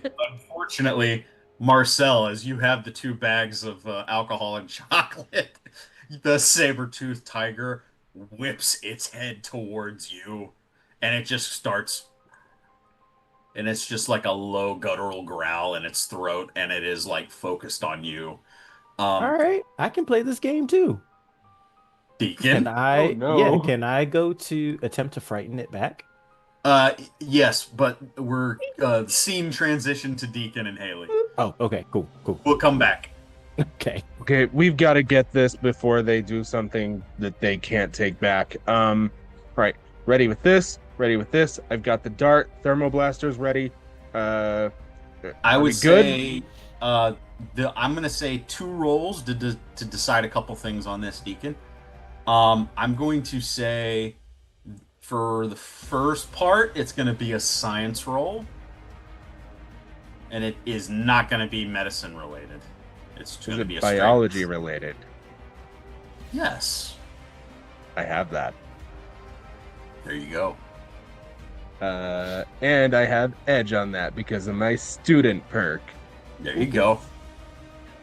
Is Haley giving me an upshift from her Lind Aid action? Okay. This is going to be a D6 with specialization. And that is a 19. Let's go fishing for a 20. That's not a 20. So base die is a 19, and it's either a dirty 20 or actually a 22, and let's fit for a crit. Not a crit. Total of 22 on that biology roll. Deuce, deuce. You make enough of the actual tranquilizer for 4 doses. Excellent. Now, please make me a technology roll for the second half of this. Right. And this is You also not will going to get be an upshift. computer related. It is not computer related, but this will get an upshift. I'm just double checking, making sure I don't have anything that would add to this. Sorry, this is the downside of power gaming. You have way too many things. Mhm. No comment. You're a power I gamer. do reroll 1s and 2s on this due to my aptitude augmenter, so I have that as an option. All right. Awesome. But I don't have edge.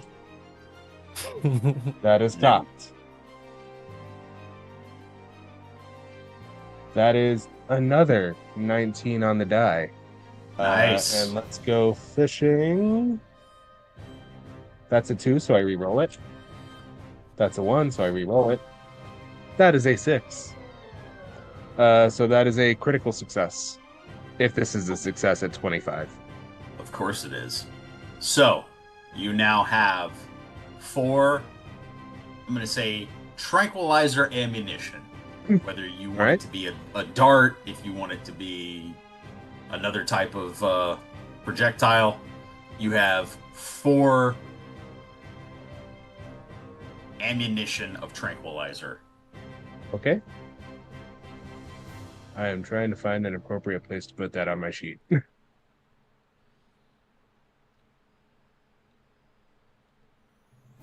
All right. Awesome. Okay. You ready to go possibly get to meet Smilodon up close? Who are you talking to? To Haley. Haley just kind of looks at you and goes, "No, I'm coming? Oh, gal in the chair. Got it. Yeah. I used to be that at one point. Okay. Do you like pink? Yeah. I do like pink. Cool. Watch this. Lightspeed. Rescue. He morphs. Nice. Nice. And then he, like the shield pops up and he hops through the shield and immediately into the green machine because I'm assuming she can't teleport him from here. Actually, yes, she could teleport you there. Okay. And then I also am, just point of order, spending the personal power for the light speed boost.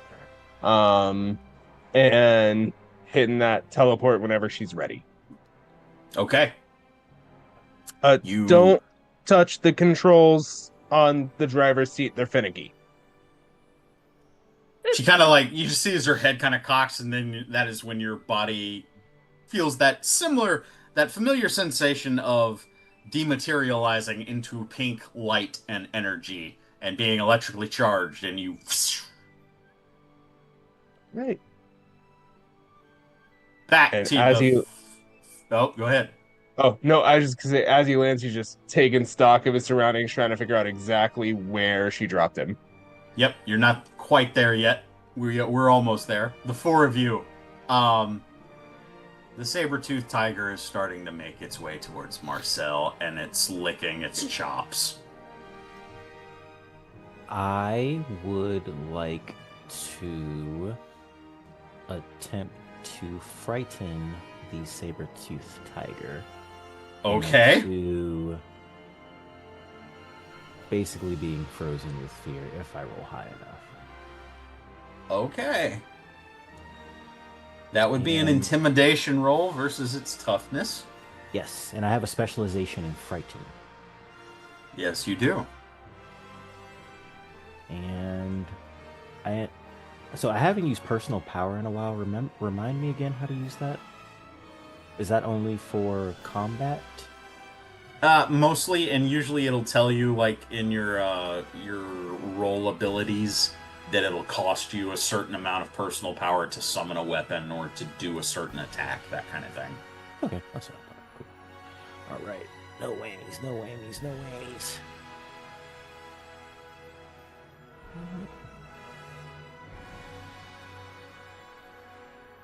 That is a 10. You see, and what do you do to try to intimidate it? So Zanaku being inside of me is going to see this beast as a big threat, and I'm gonna kind of feel like a surge of his, what's the word I'm looking for? It's on the tip of my tongue, but basically his like, oh no, you're not gonna step to me. Like I'm the alpha here, so just kind of like RTA. yeah.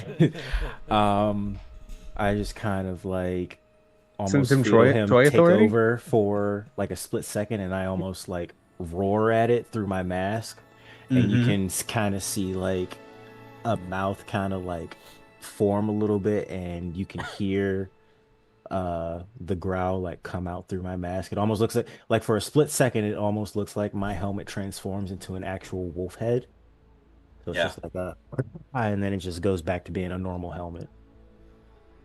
Oh, that is You so see, cool. yes, it is. You see as the saber-toothed tiger, like, it, like, kind of, like, flinches back for a second and then lets out, like, a deep guttural hiss that turns into a roar right back. And it's like a... and it just growls back at you just as loud. And it is going to...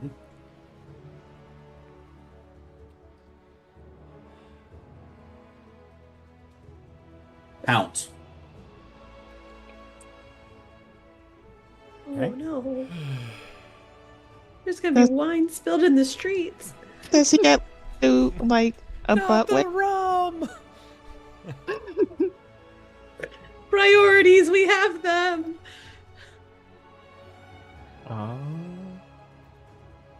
That will be an 18 versus your toughness.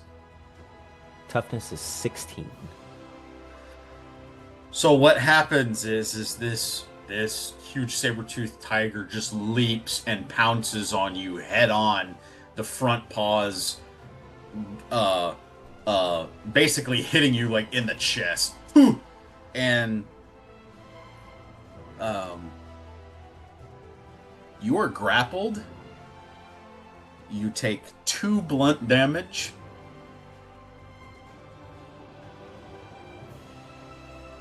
Okay. And hold on, looking at the stat block just to make sure that that's all you need to worry about right now.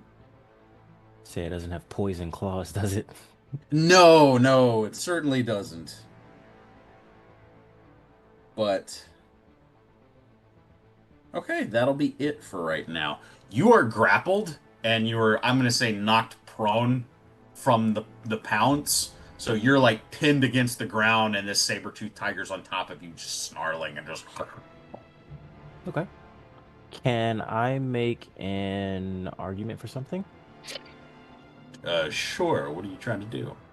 As it knocks me down, because I have the alcohol in my possession, Uh-huh.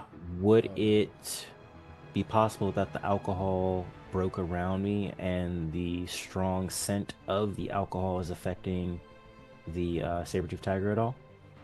I'm gonna say that you absolutely dropped 2 bags of like wine Hmm. and fine Mediterranean chocolate just scattered across the pavement.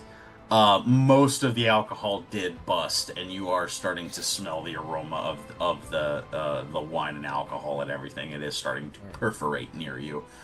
You don't see that it has distracted the cat right now. It's more interested in you. That's what I thought. All right. And there's nothing else I can do right now, correct? Not right now, no. Cool. We're not in initiative, so the 3 of you that are present, I will allow to do something right now.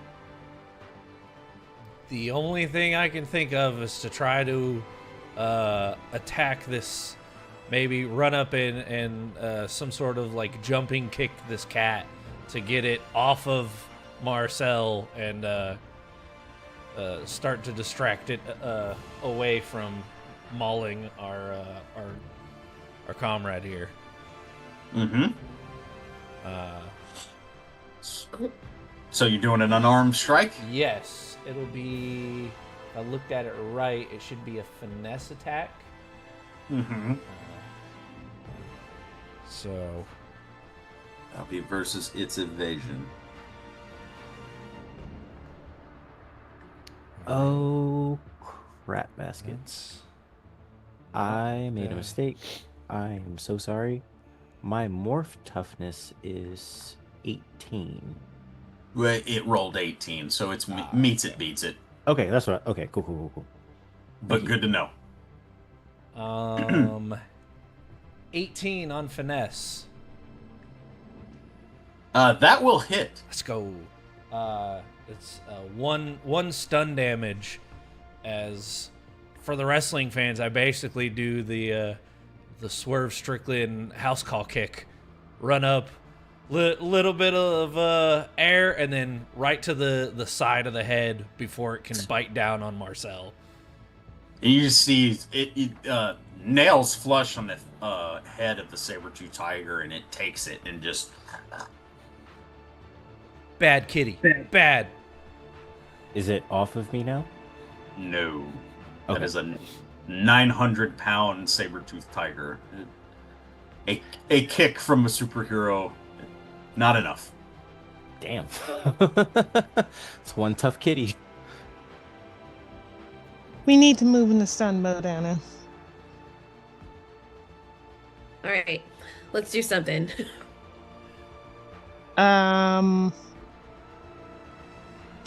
How close is Stevie? 30 feet, 40 feet. 40? Okay. Can she, in doing her terror scream, can she tone it in such a way to where she's not going to hit her friends? I think it's kind of like a cone effect, isn't it? Yeah, it's a 30-foot cone. Yeah, that's if you use that, it. I'll tell you what. I'll give you a chance. Roll for the terror scream attack, and we'll see how you do. She's going to actually run up closer to where she's about 20 feet. Okay. And you said roll what now? You said you were gonna do your terror scream, Yes. the sonic scream. Yeah, roll for your attack, and Cool. depending on how you do, will depend on how this rolls out.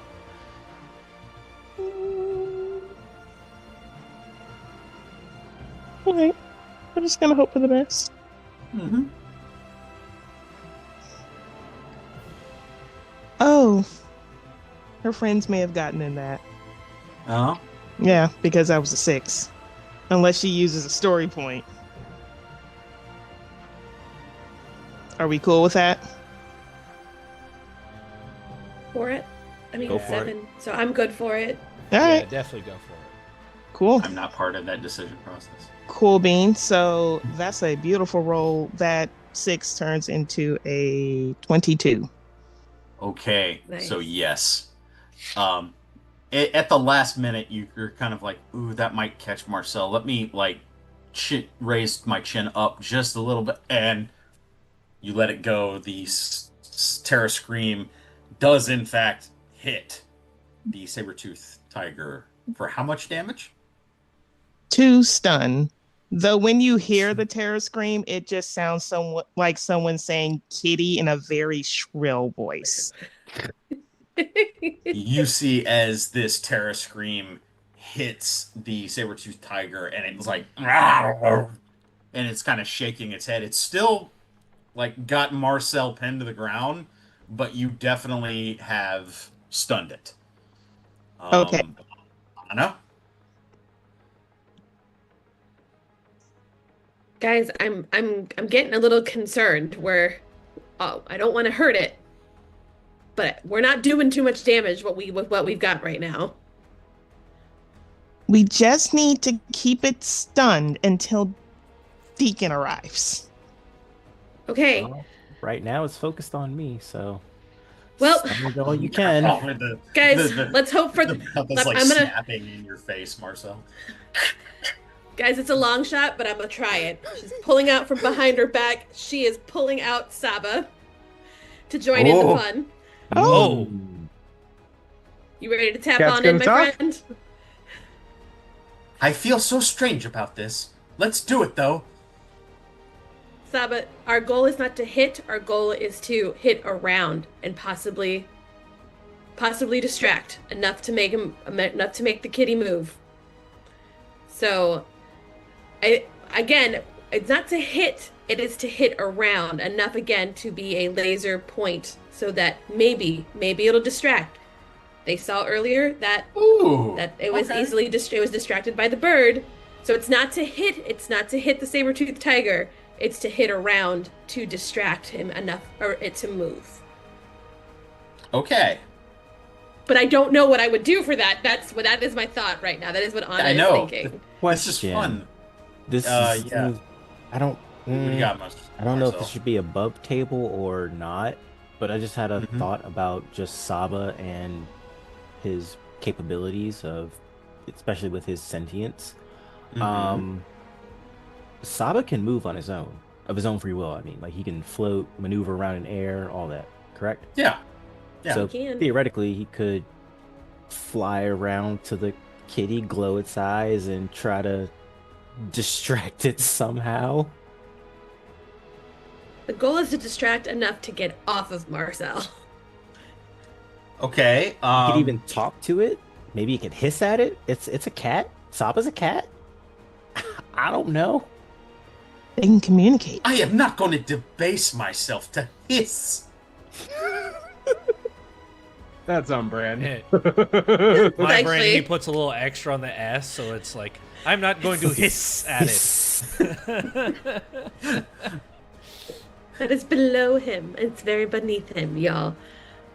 Okay, so maybe not. We're not. So no hissing, but maybe some laser distraction. Okay. So here's what I'm going to do. The first thing, I'm going to say, Anna, give me a targeting roll with an upshift, though. Okay, because I was like, last I remember checking, my targeting roll. Okay, so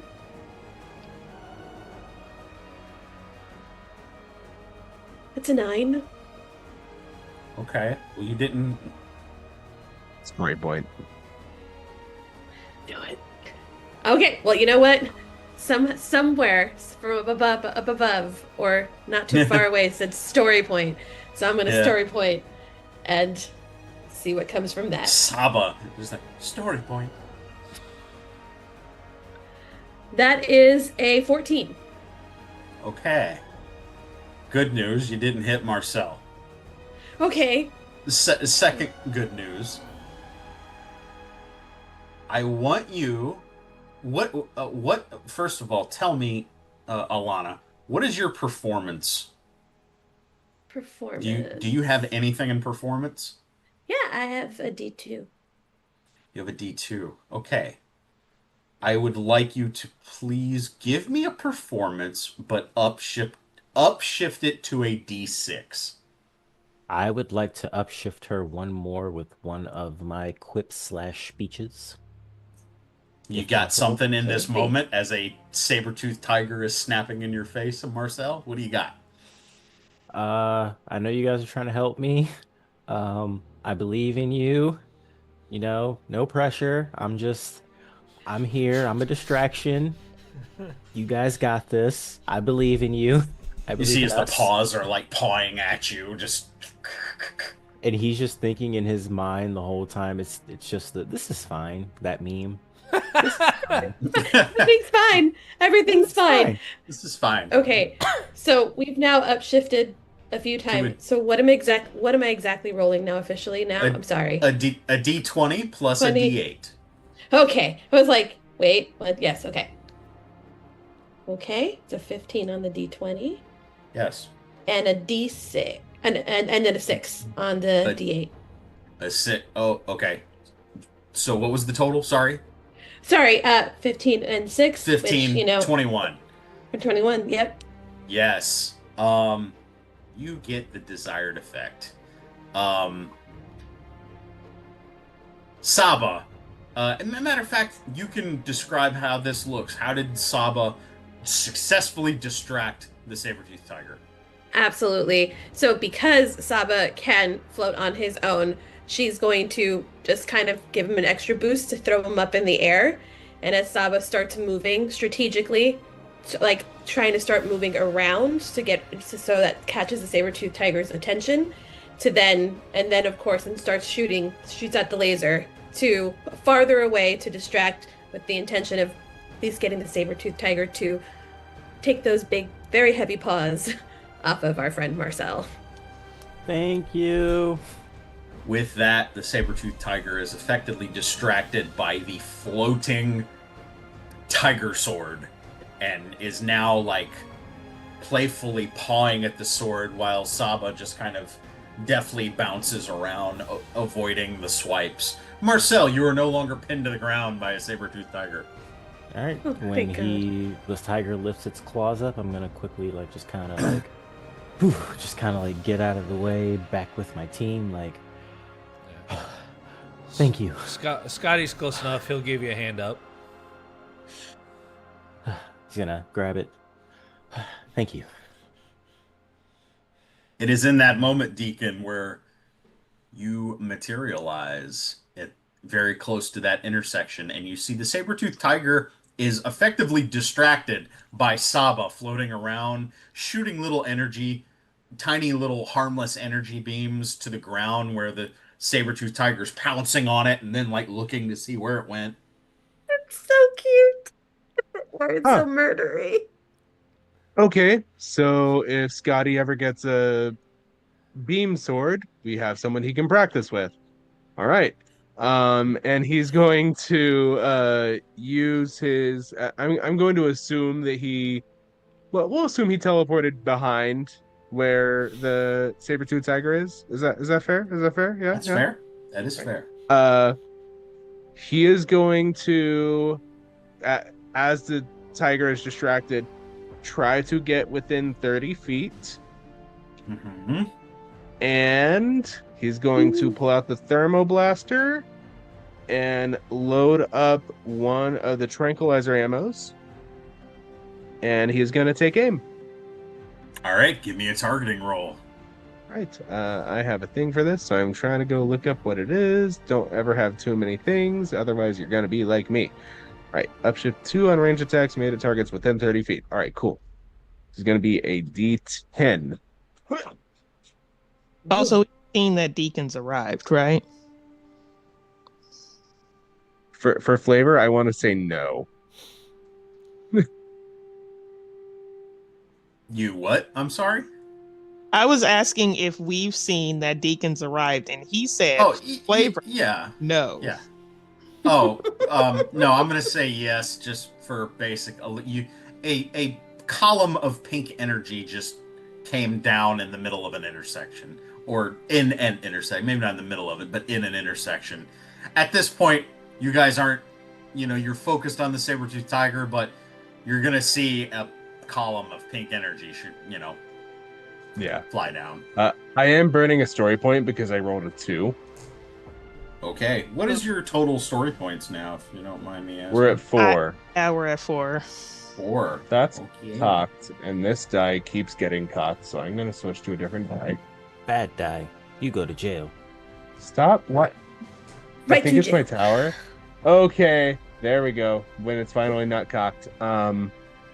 So that story points I just burned, we earned back Okay. In a good on way. a natural 20. Let's go. Let's go. Nice. And for a total of, hold please, because there's a lot of dice I can roll on this, giving more chances for a crit.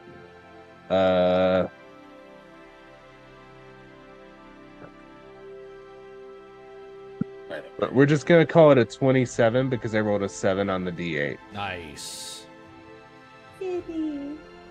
I don't know how these work, so I don't know if I'm dealing stun damage or what. The What tranquilizer happens? darts?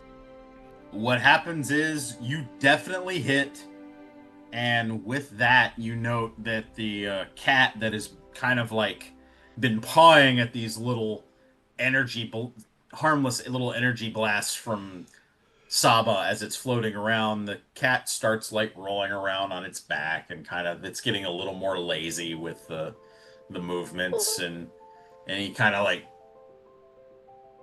does one of these and scratches its back on the pavement, and it just kind of rolls over on its side, and it just starts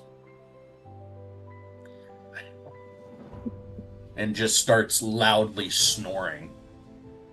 Stevie over the intercom. Guys, can I please take it home? No. Absolutely not. Plus, what are you gonna put I it in? love a can how with we all Quincy? just collectively were like, no. Look, You don't that even thing get the in Quincy- kombucha girl. Well, no. Look, that thing and Quincy will not get along. I know. I tell you what, Stevie, how about this? Since it's knocked out, you can go pet it. You Someone didn't. has to check. She didn't even have to say anything twice. She is already jaunted over there, skipping to check on it. And as she's looking over it and it's Aw. snoring, she does give it a boop. I'm just picturing Stevie in her ranger form just skipping over to the tiger. Yep. And because Anna is feelings connected to Stevie, she sees her skipping off and is like, nope, gotta stay behind just in case. And stays close behind just in case something happens. She But does. also, she kind of wants to boop it. Hey, DM. Yes. We have cell phones, correct? Yes, each of you do. Can I access it in my ranger form? No, because the pocket's inside the suit. That's a very good question. I'm going to say no. You have to be in your street clothes. Okay. Oh, Oh, I should be morphed right now. Thank you for reminding me about that. I would like to demorph. Okay. I have a reason. I'm interested. Marcel is, because of this battle and the camaraderie with his team, him almost getting eaten by a saber-toothed tiger, and just with everything that's happened in the past, how many days has it been? Like, 2. Since what? since the I I beginning. guess since the beginning of the campaign. Oh, 2 days, yeah. Okay, since over All the of this past, has been 2 Wow. days, It's guys. been We're 2 days? on the middle of day 2. Are you Like, Yep. day 2 is Wow. not even finished. Yep. okay? A lot's happened. Yeah, this has been an eventful 2 days. Anyways, with everything that's happened over the past 2 days, he is very overcome with emotion and just remembering how much Stevie loved the photos and the memories that we used to have and everything. He is going to demorph, take out his phone, and snap a photo of Anna and Stevie petting the unconscious saber-toothed tiger. Okay, here's what happens, Marcel. Your first picture you take is, in fact, Stevie and Anna, like, giving scritches to this huge saber-toothed tiger on, like, the neck or, like, the back of the neck and blah, blah, blah. The second photo you take is the transition, shall we say, of this saber-toothed tiger as it turns into this. And it shrinks in size to an actual house cat, a tomcat. Oh, can we keep it? I can totally see. See, Can we keep it? we can totally keep it. I would like to make a biology roll to figure out what the heck just happened. I was gonna It's ask ghosts! if Deacon We can name understood what just happened. Both of you may make well, I'm gonna say Deacon can make a biology roll. Please let Deacon do it. Scotty? My science no good. I was gonna say Scotty, I will let it be a straight science roll for you, but it would be a different Okay, discipline. okay, we're okay with science. We're not great with science, but we're good with science. Okay, We're not okay. great, but we're good. You'd think a space ranger would be. It's better than okay. Listen, man. Science was not his specialty. Combat was. Yeah, He needed it. a lot with his science homework. that's a 16. So 16 I science. have a question. I'm sure. When you do. What do you rolling with, don't attack me, Tim. Wow. Okay. Wow! Damn. got? Continue. I feel so, I'm never asking another question again. I have No! a statement, and Now you're we gonna know like you're a it. liar. Yeah, that's a All lie. right, I'm gonna form my question as a statement. I need to know Uh-huh.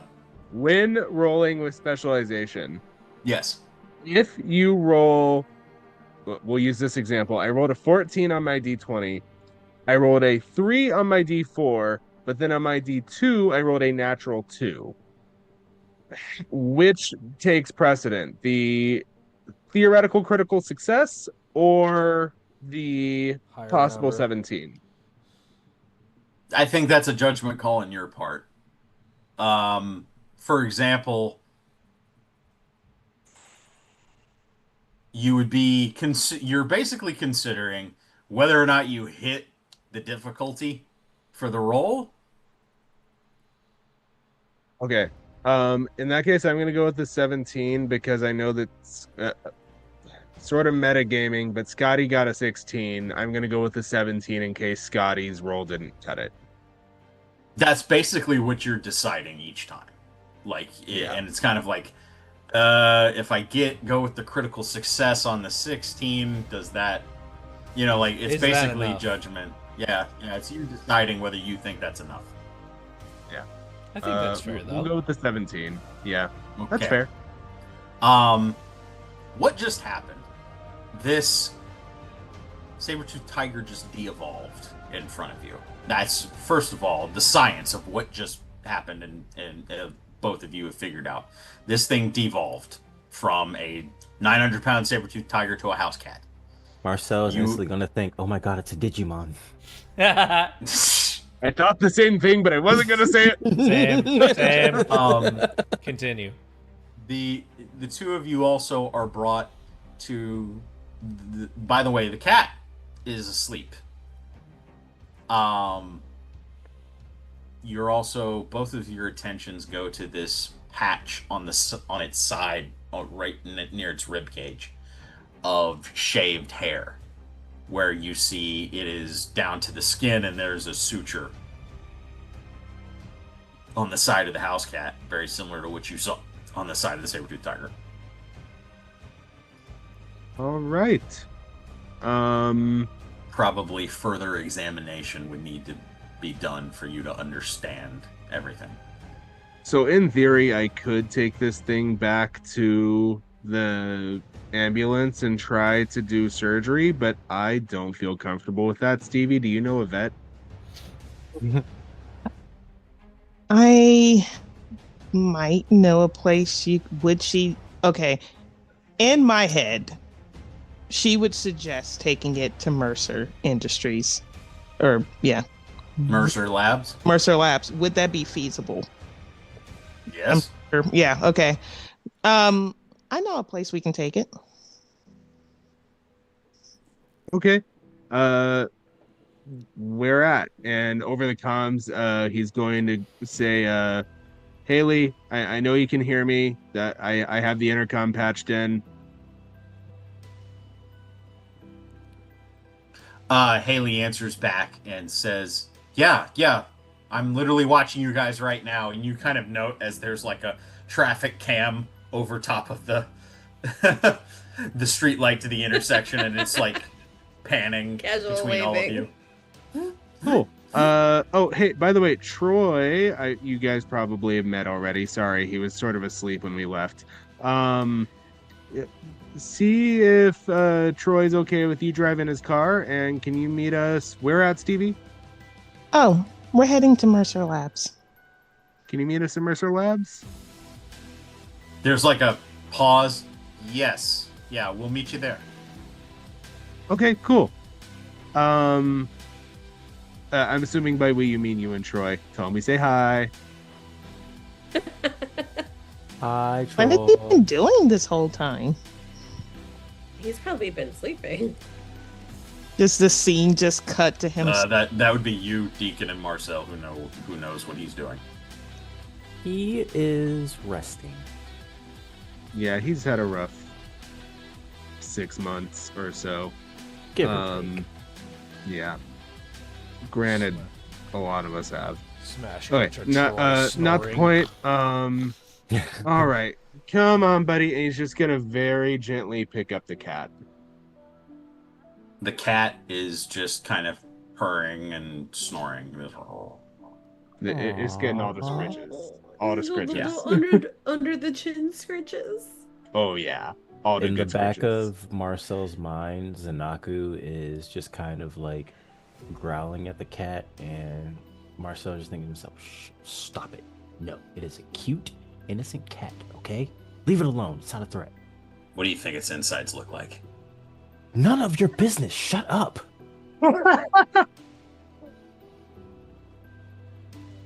Good lord. Marcel, look, I don't have a problem with you talking to yourself. I really just wish I could hear the other side of the conversation sometimes. I don't think you do. Fair enough.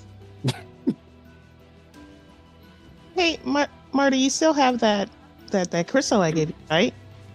I do, and actually, I think I might need maybe 2 more if you have them. Of course I have them. Yes, just, of course. As she makes a mental note of that. Deacon brings the cat over to Anna and Saba, and he's just like, as you know, there's scritches being had, he's just like, so I'm still trying to figure out why sometimes she gets the name right and sometimes she gets it wrong. I can't find a pattern. Has she gotten your name wrong yet? I think it has to do with her feelings at the time. She has actually called Anna Amy on a couple of occasions.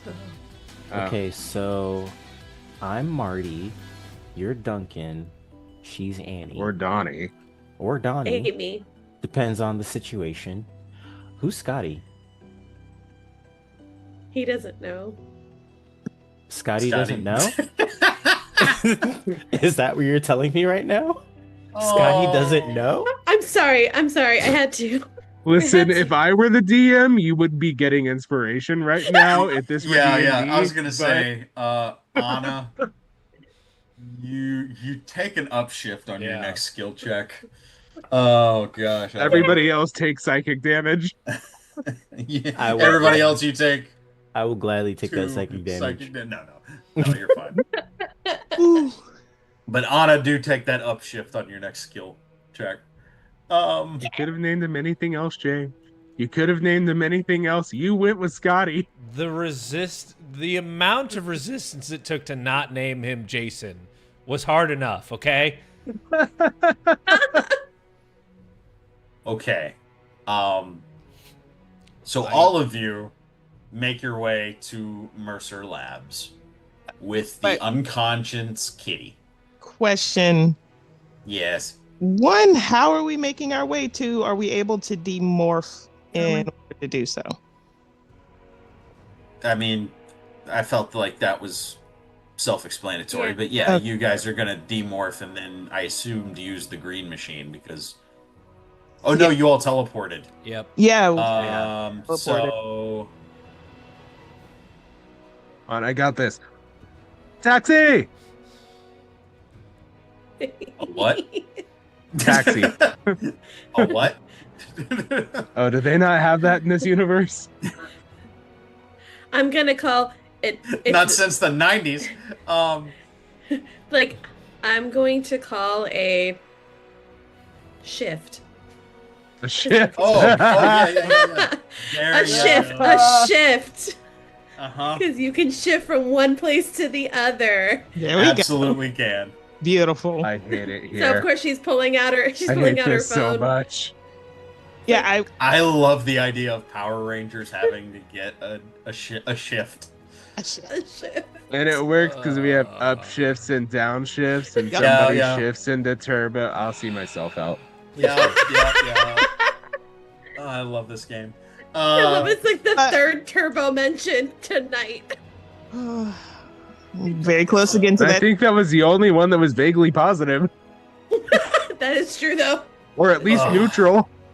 I asked about demorphing because if that's how we can access our phones, Stevie does so that Yes. she can call Terry to let him know they're on the way to Mercer Labs. Are you said you're calling him, or are you calling him, or are you texting him? I'm going to call him. Okay. It rings 5 or 6 times and goes to voicemail. Terry, are you serious? Oh no. Who is driving, by the way? The shift driver. Oh The yeah. shift driver, yeah. Get a shift plus because there's like 5 of us. Shift And it plus, has to and be it pet actually and friendly? it's pet friendly. Yeah. Right. Yeah. We're gonna split the cost on this. That's expensive. It's Um, okay, the grid will provide. she's definitely gonna leave a message. She's definitely gonna leave a message, something that sounds coded. Terry, on our way, need veterinary care. Hope you are ready and okay. And then after she hangs up the phone, she's gonna text him in all caps, "Are you okay?" Exclamation point, question mark, exclamation point, question mark. So when you do the text, it goes through, but the bubble stays open, letting you know that he has not. The message has been delivered, but he has not seen it.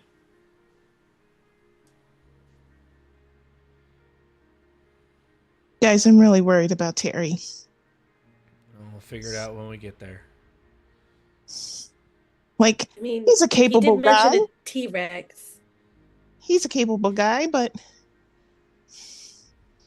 I don't know how he'll do against, a prehistoric chicken.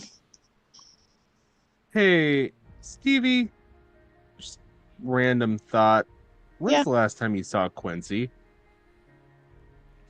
Well, let's see. I went home. We've been gone for 2 days, possibly 3. 3 days ago. You don't happen to have like a nanny cam at home or something, do you?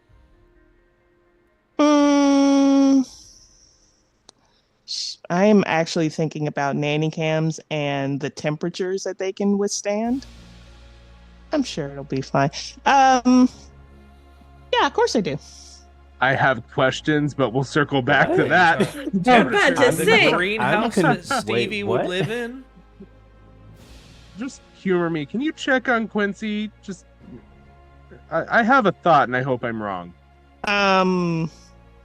She's like, gonna go onto our phone, open the app, da da da, blah blah blah. Yeah. And do you want me to describe what he would see? Or sorry, do you want me to describe it, or do you want to describe it? Well, I would say describe the room. So, Deacon, the last time you knew of Quincy, he was in an enclosure, but it wasn't as big as the enclosure that you're looking at right now. As the enclosure has taken up, that Stevie lives in a 1-bedroom, and now it's Quincy's room. Did you move apartments? Nope, it's the same one. All right. Where do you sleep? I've been off planet for a long time. What is a Quincy and why do you keep referencing it? Why am I looking at a Same. jungle? Same. Which it's funny you say that, because Quincy's room does look like as if someone has made a miniature jungle it's just crammed inside of a bedroom. You do see fencing. That property manager's gonna hate that. She's I'm definitely You just are not picturing getting your security deposit back. Does anybody remember that Goosebumps episode, Don't Go Into the Basement? Yeah, I love that episode. Yes, that was like the Yeah. first episode That's of what I'm Goosebumps I ever picturing. saw. That's what Yeah. I'm picturing for this room. It's just Yeah. a bunch of Uh, plants and Plants. There humidity. is it's very humid. There is like a tree question mark that you see, and you do see that Quincy is on it. Quincy is very long. To which Stevie is going to answer Scotty. Well, Quincy is my iguana. Okay. Just as a point of Oh. order, there's no iguana there.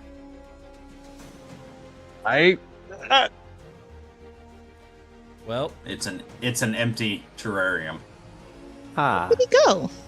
So, Oh my gosh. Stevie, don't freak out. I could be wrong. I hope I'm wrong. I'm wrong, right, Scotty? oh god, I know where you're going with this. God, I hope you're wrong. Also, What do I'm you- glad that Quincy wasn't a So- snake. If a saber-toothed tiger comes from cat, kind of gently holds up Kitty. The cat is literally like, meow. Meow. heads down. It's hit with a tranquilizer. That It's thing is just- out like a light. It's just like Aw. limp and is. What a sweet little rag doll. Anybody think there's a slight chance that an iguana could be mistaken for a T-Rex at the right sizes? Or But worse. Terry wouldn't confuse a Tyrannosaurus with an iguanodon. Or worse. I'm sorry, did you say an iguanodon? It could be a raptor.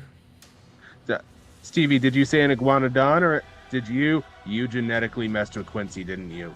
No, of course I wouldn't. I Did mean, have I somebody else? taken him to the lab a couple times? Yes, but it was bring your pet to work day. Stevie, I need you to know there's a difference between an iguana and an iguanodon. I'm pretty sure we're looking for your pet. No, she said that he wouldn't confuse a T-Rex with an iguanodon.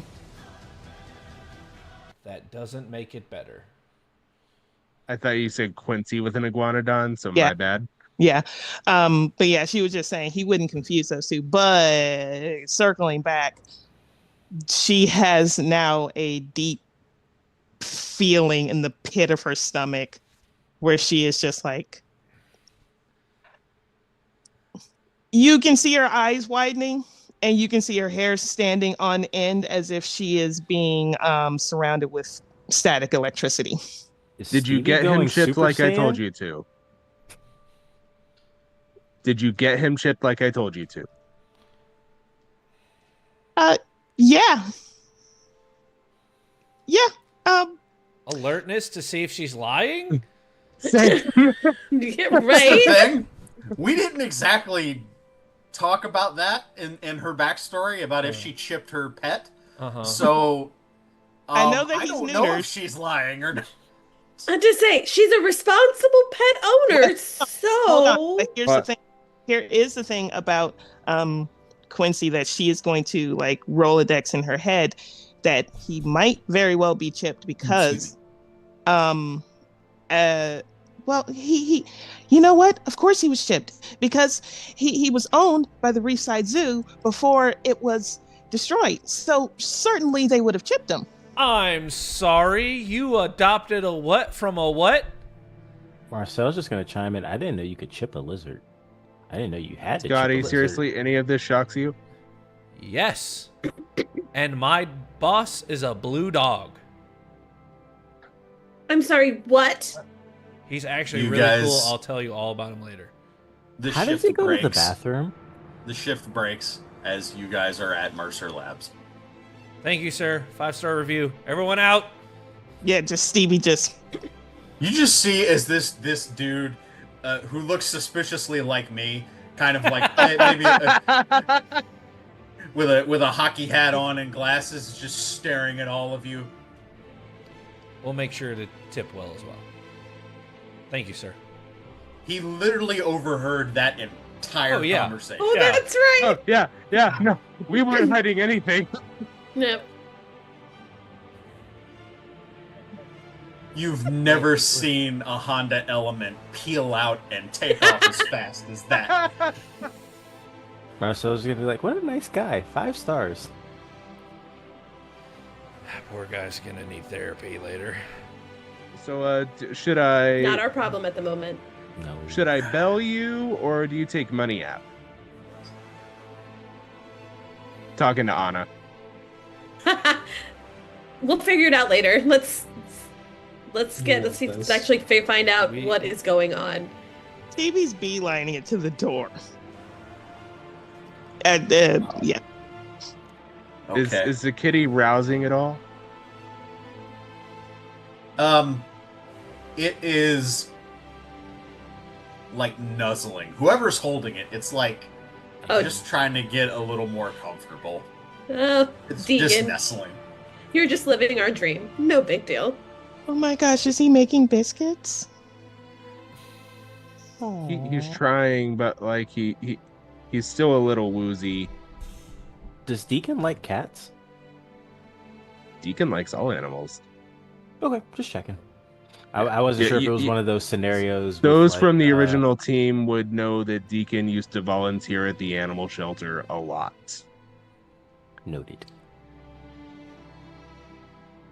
So, I- as Stevie, you open the main door to go through Mercer Labs, you do note that it's fairly empty.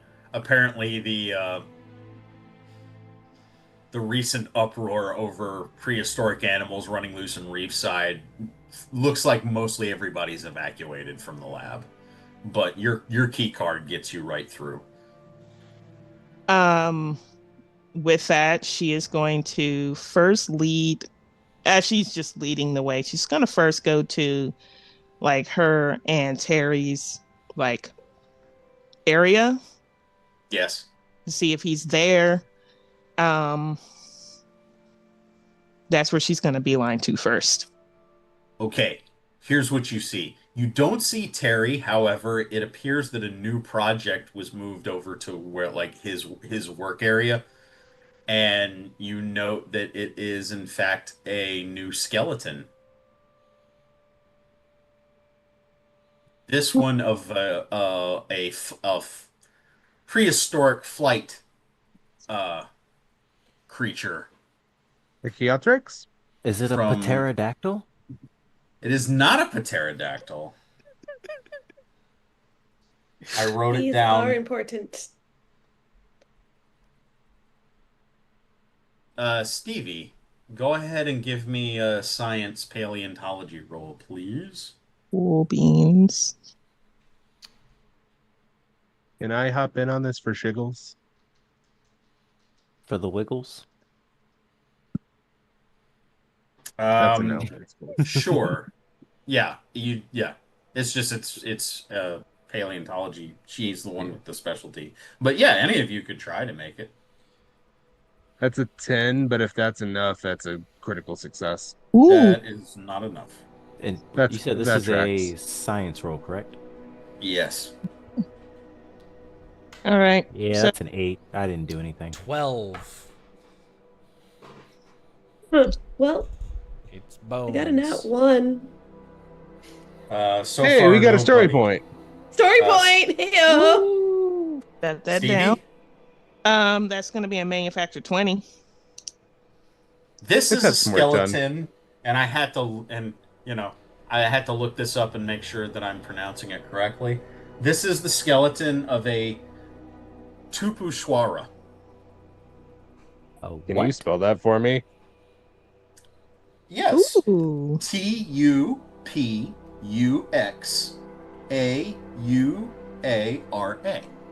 that's so pretty. Oh, that's fun. Oh, it popped up. Oh. I love how everybody's had a different reaction to it. Yeah. Right. So it appears that a new project was a new skeleton was given to Terry to work on in Interesting. your absence. Um, there's no sign of Terry. If you want to investigate further as far as the lab, you may give me an alertness check. I would, and I'm also going to be looking out for the container that held the gem that we found. It kind of looks like a cross between a toucan, a duck, and A pterodactyl. yeah, Well, it is a. If a well, a pterodactyl. toucan, a duck, and a had lizard. Yeah. Is it only Stevie rolling the alertness, or can everyone get on this one? Yeah, anybody Yes. who wants in on that alertness roll. Is this group or individual? Go to It is definitely individual. I would like to burn a story point. 18. I got 11. Much better. 19. Sorry, 18. 16. 17. Okay. Deacon, I'm gonna say you've got the unconscious cat like on your shoulder. 4 of you succeeded. Scotty, Stevie, Deacon, Anna. There is nobody in the lab beyond yourselves. However, you do note that there are several overturned desks and a little bit of there's a mess. And it's closer to where Dr. Anton Mercer's office is. There's like a couple overturned desks with like computers on the ground and office supplies kind of scattered on the floor. With my 18, I would like to ask, would I be able to determine whether this was more a fit of rage or was someone looking for something? This looks like somebody trashed the area. Mm-hmm. But as you kind of get closer to Dr. Mercer's office, you see that the door is ajar. It is not closed or locked. Why does this look like less like everybody's off on a Saturday and more like everybody had to run off? This place looks trashed, but it doesn't look like anyone was... This wasn't someone looking for something. It looks like someone threw a fit. Hey, Stevie, does your boss usually lock his door? Stevie is furiously texting Terry again. His door is I'm sorry, his door is what? Is his door usually locked? Yeah, and she's gonna move over to where you are. Well, because it's Literally why. every day that you've worked here, it is locked. And Scott, will just barely, like that slow-mo movie, like push it all open from just the little bit to. You hear the creak of the hinges. The entire office is trashed from top to bottom. There are papers strewn everywhere. There are like overturned file cabinets. The computer is intact. However, like there's like a desk fan that's knocked over and it's like still on, but like the lowest setting. It's just whew, whew, whew. Is there anything um on the computer right now? yes. On the screen of the computer, you see um like one of those little pop-up messages and it says download complete.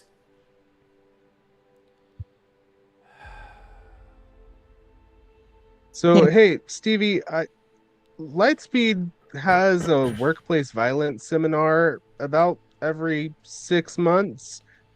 I can recommend you guys somebody because it looks like y'all might need it. This is a recent development. I I don't know what's going on with him. And And as I bet that computer sorry. has an answer. yeah, she's looking Oh, at to see what yeah, was no. As Stevie's talking, Deacon has handed off the cat to Anna, and he is already in the chair. Deacon, what you immediately see is that almost every file on this hard drive was recently downloaded. And this is like the last message pop-up to let you know that the job was complete. Cool. Based on door always being locked, I'm willing to bet that this guy is paranoid, and I'm gonna guess he probably has access to security cameras from in here. So let's go searching. I was about to Yeah. say They just the exact same thing, Deacon. Smart. The hard drive has been wiped. Of course it has. You start clicking through files and you're kind of like security empty and you're like okay, last accessed, everything has been wiped.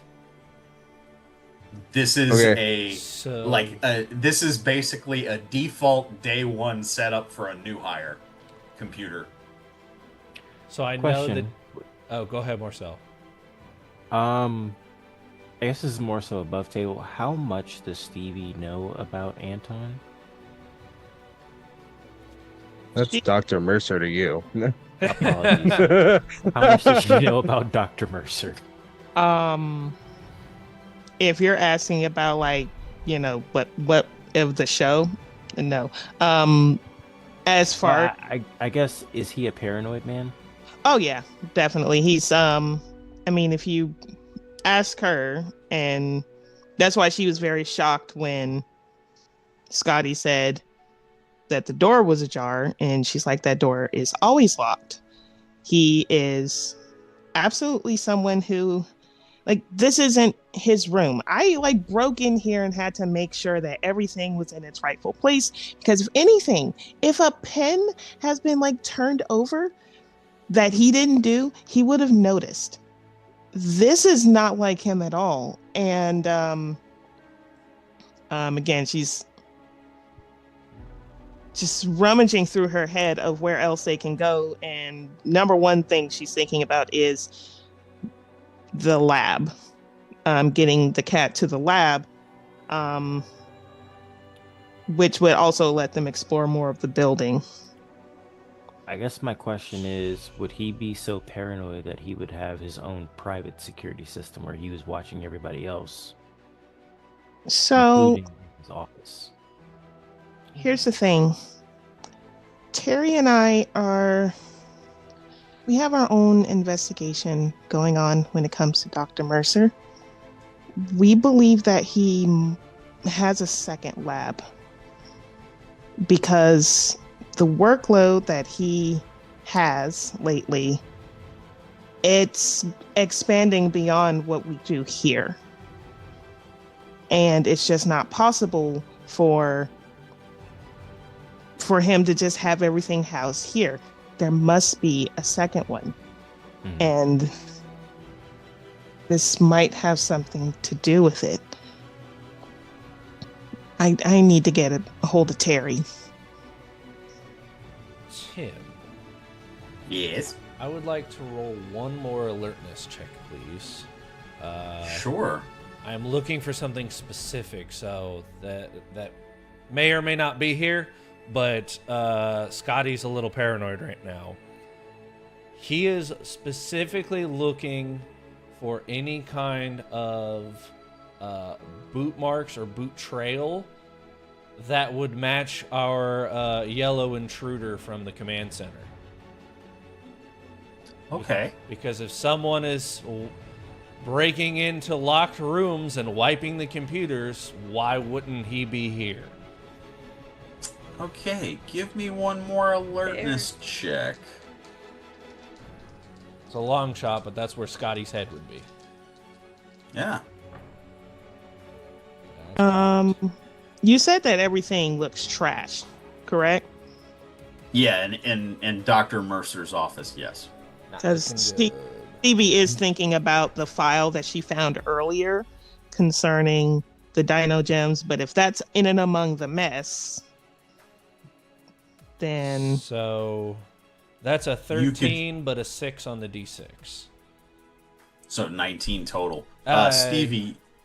No, I rolled a 7 on the D20 and a 6 on the D6. Oh, 13 total. Yeah.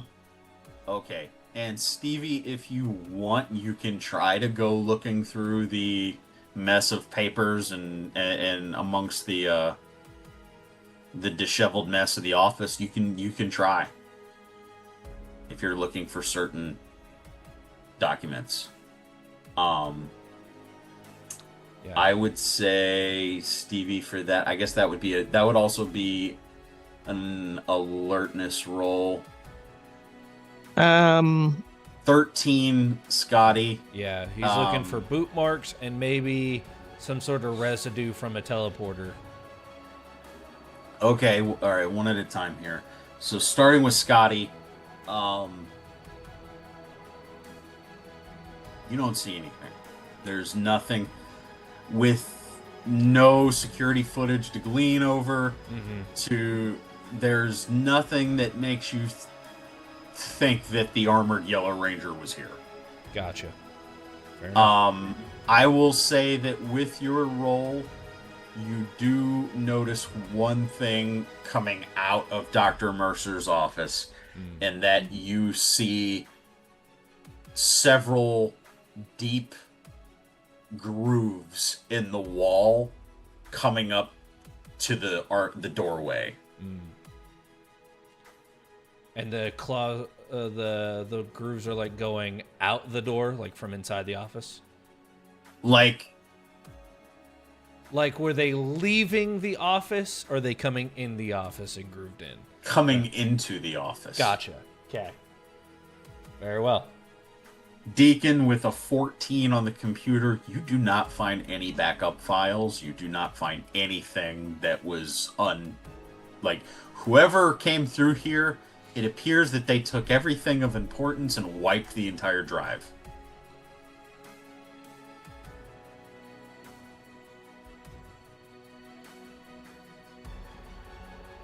Stevie, you were doing an alertness check? Yeah, and I know that's the story point. Oh, okay. With that, Stevie, you do get a message, but this is actually from Haley. Out front, please open the door. She's gonna do so, and she's also gonna tap Marcel. Marcel, come with me. Cool.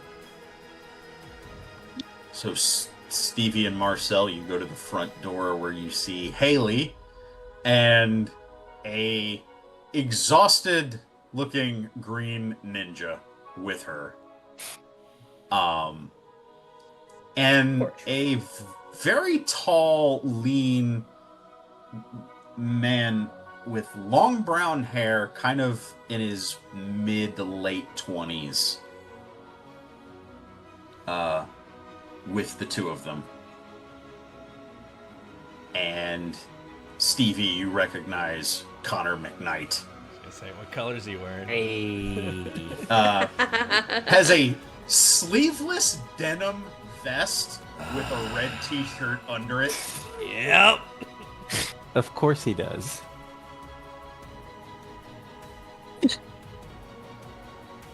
Oh, that's so Connor. Thank you for that, Tim. You're welcome. So she opens the door. Connor, you okay? Yeah, it's not every day that dinosaurs roam the earth, but you know. Question, which ones have you seen? Today, I saw a saber-toothed tiger in Central Park. Well, you'll be happy to know we handled it. It's actually inside. And she's saying this as she's motioning them towards the office. You see is like Connor just looks dumbfounded. The saber-toothed tiger's inside? Yeah. And he's like, as he's following you. Marcel's gonna be like, yeah, it's actually pretty cute too. Yeah, you okay. And The Stevie. lack of context. Yeah, Troy is just absolutely going adorable. I've heard all of these words, but not in that order. What do you mean the saber-toothed tiger's cute? I mean, it's cute. I don't know what else to tell you. I mean, to be fair, all three of them probably think, of course, Stevie would think a saber-toothed tiger is cute. Whether it's a house cat or not, of course. Or an actual saber-toothed Or an tiger, yeah. actual saber-toothed tiger. She's going to think it's cute either way. As she's leading them. And it's like, hey, Haley, you got in touch with... Wait, you had something to tell me, didn't you? I'm sorry, who did? Haley. Haley. What did Haley have to tell you? Because she was lost. asking about Dr. O. Like, Okay, have you gotten in touch with him? And then she remembers that Haley had something to say about that. She said they had to talk about it later. Yes, got you. That was a while ago. Yes. She looks at you and goes, I have not been able to get in contact with Dr. O for several weeks now. He's missing. Missing. And Connor kind of like, yeah, I haven't heard from him in at least 2 weeks. I mean, yeah, he's bad about answering his phone, but... Okay. We went by his apartment after a few days. He wasn't there. He hasn't returned to the command center.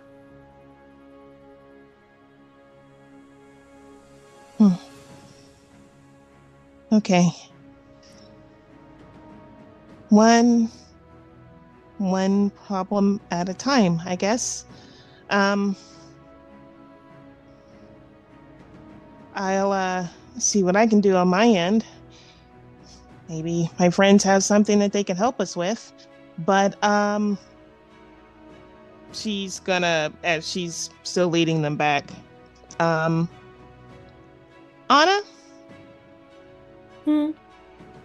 And she's motioning Haley, Connor, and Troy over to Anna, who's holding the cat, by the way.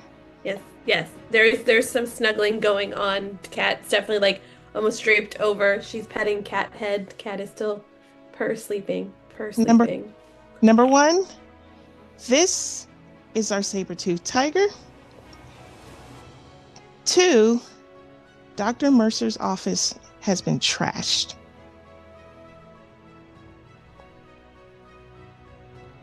Inside the office, Deacon hears this. He's like, "Not by us." Of course we do it. None of this was us. For the record. None. As she's petting the kitty. Connor's kind of like, okay, so quick recap. That's a saber-toothed tiger. Yeah. It was a saber-toothed tiger. We were able to tranquilize it. Credit totally goes to Duncan. And as you can see, he is... This is who he is. This little cat. Haley was helpful too. She actually did most of the math. So she also has in Haley as well. You see as Connor is kind of like looking at all of you and then looks over at Stevie and he's kind of like... Yeah. So you don't know everybody. And she just starts going, she's pointing around. So over there, that's Sam. He was our Red Ranger in my original group, and we have Marty over here. He's a pretty moody dude. Is Deacon inside? Well, yeah, she just pointed at Deacon. Like I said, over there is Duncan. I see you've met Troy. She would get Troy's name right. Of course. That makes sense. I feel That attacked. tracks. And you see as Connor kind of like, okay, cool. Sam, Marty, Duncan, Scotty, Marcel, Arya, Deacon, and Arya, and Yes. Anna. Arya's new. Anna. Anna. She said Arya. Anna. Who's Anna? Who's... Really? She's never gotten I'm your name Marcel. wrong? And that's when you realize that Connor goes, no, I don't think she's ever got my name wrong. God damn it, Steve. Interesting. You hear what the? At this point, Now something breaks Right. inside the office. The glass breaks. Okay, that one was me. at I'm this just picturing point, Scotty, Deacon is like popped a blood vessel in his Right. eye. Scotty will basically, because he's been like crouched down investigating this gash in the wall. At this point, he'll actually stand up, present himself. Hi, I'm Scotty Peters. I was part of Stevie's original crew, her original Ranger team, and I'm a representative of SPA Space Patrol Alpha. This is Marcel, Deacon, Anna, and Troy. All of various Ranger affiliations. Okay. Deacon finally pokes his head out of the office. Connor McKnight, Red Dino Thunder Ranger. Instant freeze. How much does Connor resemble my Connor? Could you give me a description of your Connor? Very similar to Deacon now, except where Deacon had blonde hair, Connor did have darker hair. What? Yeah. Well, Connor McKnight's like 6'2", 6'3", kind of like a lean, athletic build. Like I said, the denim cutoff vest with red. This is gonna be a red problem. t-shirt Okay, under. cool. Oh. Soccer Yeah, player vibes. froze. Absolute froze. Yeah. Yes. Hey, nice to meet you all. Okay, so I guess one problem at a time, yeah? What do we do now? Well, the original thought was bringing our little saber-tooth tiger here so that we can, see what's going on with it. And she's gesturing towards the patch that's on it. Anna's kind of turned the cat over so they can see where it is while still like holding it from beneath. Still cradling it like a baby. It was noticed when it was a saber-tooth tiger. It's still here. They had some kind of surgical area, looks, shaved like a vet tech would do before performing a basic surgery or maybe an injection, but this thing still has stitches in it. And it was in fact, I know that it sounds far-fetched, it was in fact a saber-tooth tiger before we tranked it. Above the table, Marcel does have photos of the transformation taking place. I do. That is true. And I think Haley would corroborate with the story.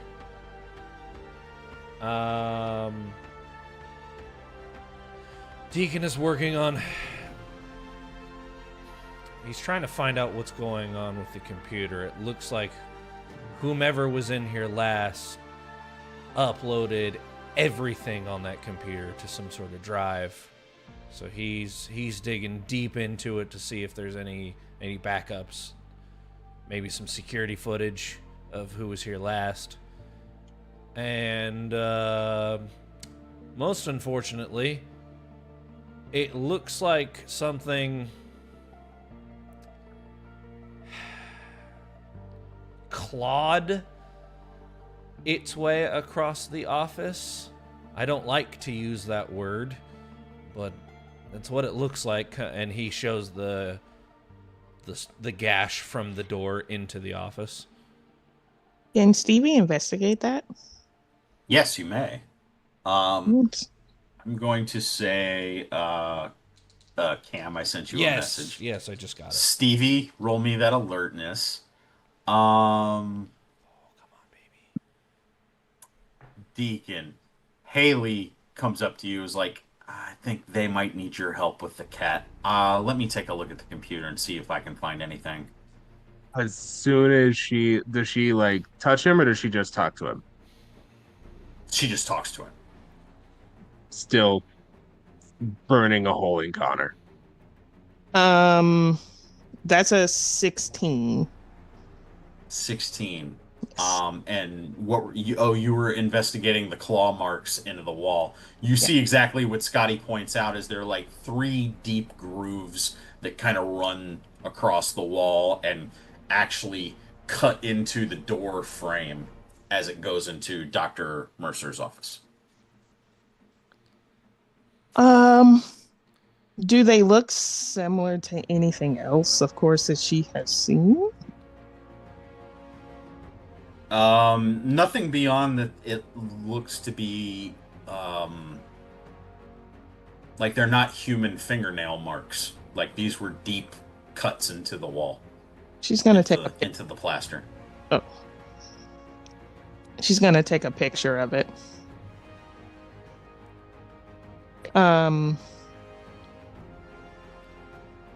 Sorry, I lost train of thought. Go on. Well, I'm Anna's gonna dealing with things one at a time. So yeah, Anna, what do you got? I would say Anna is going to, again, because when Deacon originally gave her the cat, she stayed nearby again just in case, who knows, and popped out. But obviously she's scanning the room and noticing that Deacon seems very focused and almost seems to not have seen or heard, understood Haley. So she'll like with one arm still holding onto the cat, use the other to lightly just tap his hand, tap his shoulder, just to see if that catch keeps him or pulls him away from what looks like his intense staring down right now. He at first gives like a start and almost like he doesn't like lash out, but there's definitely a look of panic on his face, and he shakes his head. What? I'm sorry. What's happening? And Haley, who's just still looking at you, giving you a moment, and Haley's like, let me take a look at the computer or see if I can find anything. They might need your help with the cat. Oh, okay. Yeah, I looked, there's no, I couldn't find a backup. It looked like, sorry about, there was a trophy in there that may have gone through another trophy. But okay, yeah. Yeah, is there like a lab we can take the cat to? Something? X-rays, something? Yeah, let me take you there. Okay. Hey, Marcel, can you come here real fast? Sure. as Scotty kind of like breaks off from the group and is walking not towards, but like circling around the fossil on the table. What's up? The skull's glowing. I'm sorry, what? Marcel, you guys walked away. Marcel, I know. as Scotty directs your attention to the two good lord. To The bird. Chipotle? Chipotle. It is Pushwara. now the Chipotle. I was gonna be like, Tusuola? What? Yeah. Oh gosh. The Tupushwara fossil, the skeleton that is on Terry's workspace. You see bright light shining through the eye sockets of the fossil head. I don't think it's supposed to be doing that. Definitely not supposed to do that. So... You see as Connor and Troy are huddled with you guys near it, and Connor's like, "Why is it glowing?" I was about to ask the same question. So there's definitely something inside of the skull, right? Yep.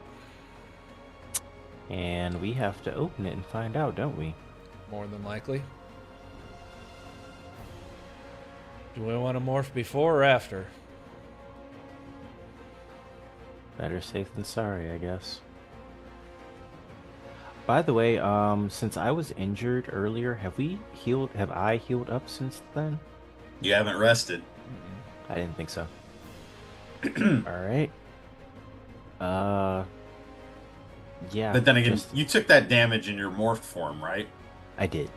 Yes.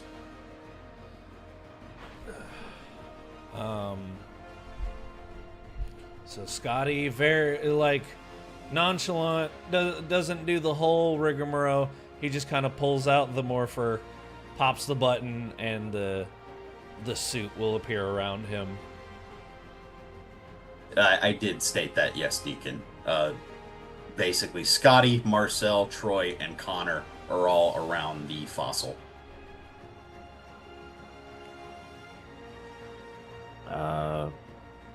Marcel's gonna do a quick dark shadow morph as well.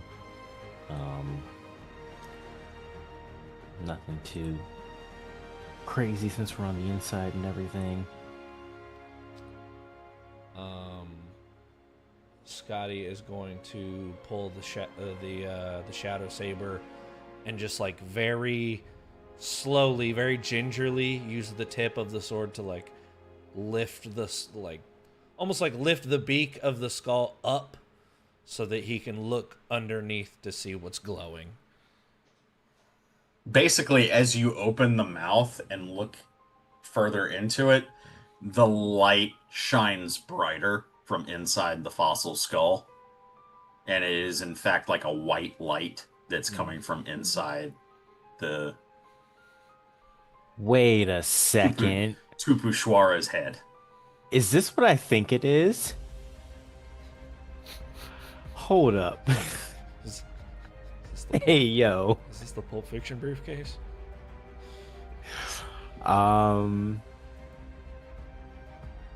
Can I argue that since we are morphed, that our helmets can help protect us from some of the blindness from this light, so we can kind of see it a little more clearly?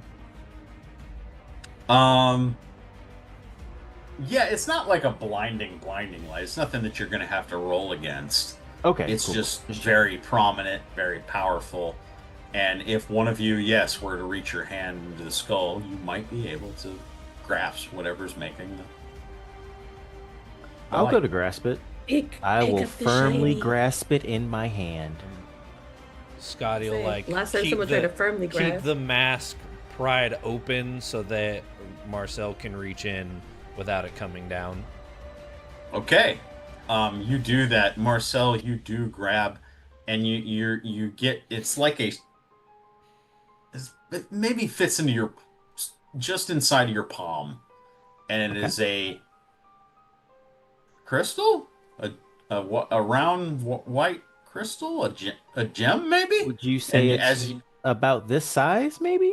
it's about that size, and it's white. Oh, And there's a so more so like this? yes, and it is the source of the blinding white light from inside the fossil. This small rock is reacting to something or somebody. Uh, Marcel's gonna pull it out, just kind of like hold it in his hand and like, um, so there was a rock in the skull. Is Uh, by the way, What was that, Stevie? is this over the comms? By the way, I would say it's more just to Connor and was Troy. yeah, it's just in the vicinity. What did it say? Yeah. We're but also Deacon, Anna, and Stevie left unmorphed. Yes, you went further into one of the labs, the three of you, with the cat. Basically, we're gonna split the scene in two here, and Marcel, Scotty, what you hear before we switch over is Haley, and she goes, "That's the white dino gem," and we're gonna And cut, there's the cut. and we're Yes. gonna cut to Stevie, Deacon, and Anna in the lab with the cat. oh my gosh, I am so excited. Like Reese is excited. Stevie doesn't know. Go away. Okay. Stevie so- doesn't know. Doesn't doesn't know. know? Doesn't have the same ring to it. So they're walking into the room. The first thing Anna's gonna do is place the cat on the, I guess the examination table, making sure it's okay, and then putting, of course, a side up that has the stitches still in it. Yeah. Stevie's immediately gonna put on like lab work, washing, sterilizing, things like that, taking out tools that they're gonna be using. And Just to clarify, Deacon's just kind of watching all of this happen. Have either of you ever operated on anyone, or anything for that matter, before? not on something alive. Not. I deal with old books, not cats. Cool. So today, that's not going to be our first day doing that. Do you Well, have an X-ray or over CT machine? Ew. What was that? Putting stuff down. But yes, so she gets the X-ray machine, and as she's like moving things around, you can hear her muttering, "One problem at a time, one problem at a time, one problem at a time." So as Deacon starts trying to set up the X-ray machine, he's kind of talking to himself a little bit. It's okay. It's okay. There's a difference. Surely, I didn't see one. But okay, focus. Patient. The cat is a patient. Patients take priority to personal stuff. The cat is a patient.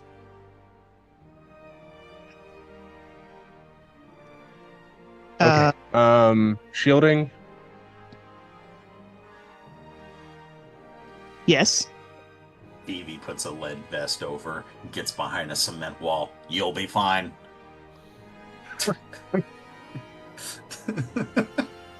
And The fact that I know the mathematical combination of how radiation works just bothers me right now, so I'm gonna turn this way. How do you think I feel? Hashtag the more you know. frankly, the only person who flashbacks. needs to worry about shielding in here is probably Stevie and Deacon. I don't know how much Anna deals with X-rays. Nope, absolutely not. She knows when to tap out and say, "I was here to bring the cat in," and will go from a safe distance to just be out of the room in that space and let them do their thing. Well, Fair enough. Anna's gonna practice time, distance, and shielding. Yeah. I see what you did there. TDS. I'm glad I'm not the only one suffering right now. Continue. Deacon puts on the lead vest because he's got to be in the room with this. Yeah. And hands one to Stevie too. Oh no, yeah, that one. Yep. Yeah, because we need somebody to make sure the cat stays still, and we're going to X-ray the cat around the area of the incision, like just a full abdominal view. Yeah, you do, and it immediately comes up on like an observation screen, because technology. Technology. At the laceration point that you focused on, you do note that there is a metallic foreign body that is inside the cat. Looks about the size of a small chip or a small, almost like a small, like a Pellet? like a USD drive, like a small one. A micro That SD was, card. thank you, the little micro USD card, about that size, beneath the skin at the suture, the laceration point on the cat. Can I tell approximate depth and proximity to other organs? Not near the whoever put this in. It was not near the other organs. It was just under the skin surface, and it Okay, looks so to just have subcutaneous. subcutaneous, and it was done with precision. This was not done in harming the cat. Whoever did this knew what they were doing. That's the only thing I'm trying to tell you. Right. This was not I'm a assuming haphazard. everybody else sees this. Yeah, I was about to ask, is there like a screen that we can see what he sees? Yes, there's a screen that literally displays the X-rays that you just took. Anna, it's safe now. Comes back from around the corner, the Kim Kardashian meme. No, but comes back Your into the friend room. missed you. Your friend missed you. Are you gonna name him? Well, I'd love to take him home. Pretty sure Opie would not be thrilled. Am I gonna get stuck with the cat? I mean, you know how my place is right now. You should name him Bartleby. You're not here right now. It took me. I was like, that might work, but wait, you're not here right That now. was the voice inside Marcel's head. You should name it Bartleby. Shut up. Wait, the voice can My break bad, the I fourth forgot wall. about here. My bad. No, Deacon only just, like- Marcel heard that Right? Deacon just like with no does context. Carter, right? Does Carter like cats? Yeah, Carter likes cats. Yeah, Carter likes cats. Carter likes animals. yeah. I could bring home the cat. As you're talking, Stevie is looking up at this and she keeps thinking and saying out loud a little bit at a time, like, one problem at a time. One problem at a time. Deacon, Yeah, Stevie. how long did you know? Well, that depends. How long have you been running around with somebody who is named and looks exactly like my dead brother?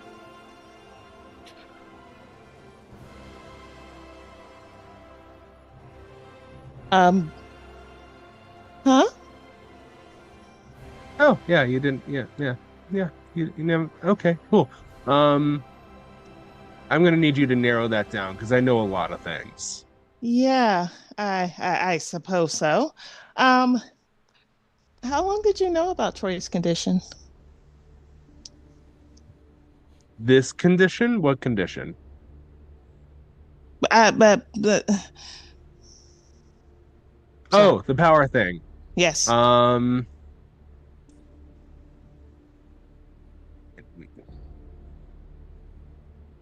you know, that the what we saw on the in the command center with the medical history and So everything. I want you to know that everything up until that point was under doctor-patient confidentiality. Yes, I know I wasn't a doctor at that point. Technically, I'm still not.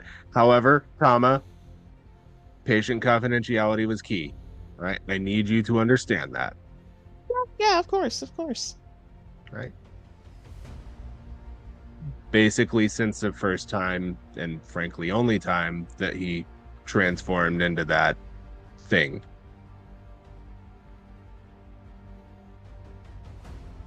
Really? Every time. Wow. He didn't want you guys to worry about him. I tried to make him tell you. You know, Troy, he's willing to put himself at risk if it means being able to help his friends. Which is why I told him to make sure he doesn't do anything stupid. But again, you know Troy. Not gonna lie.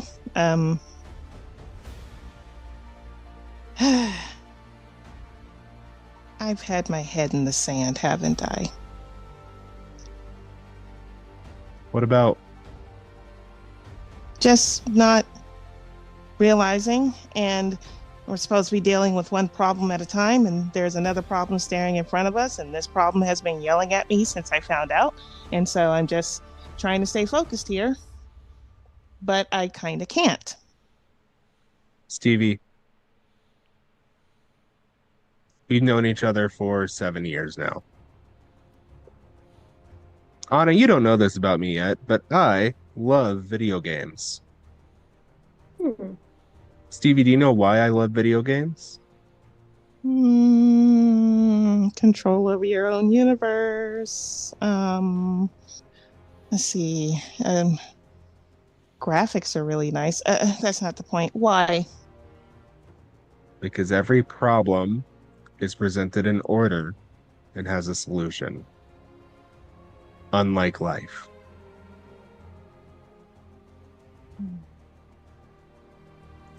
One problem at a time may be good for video game logic, not always for life logic.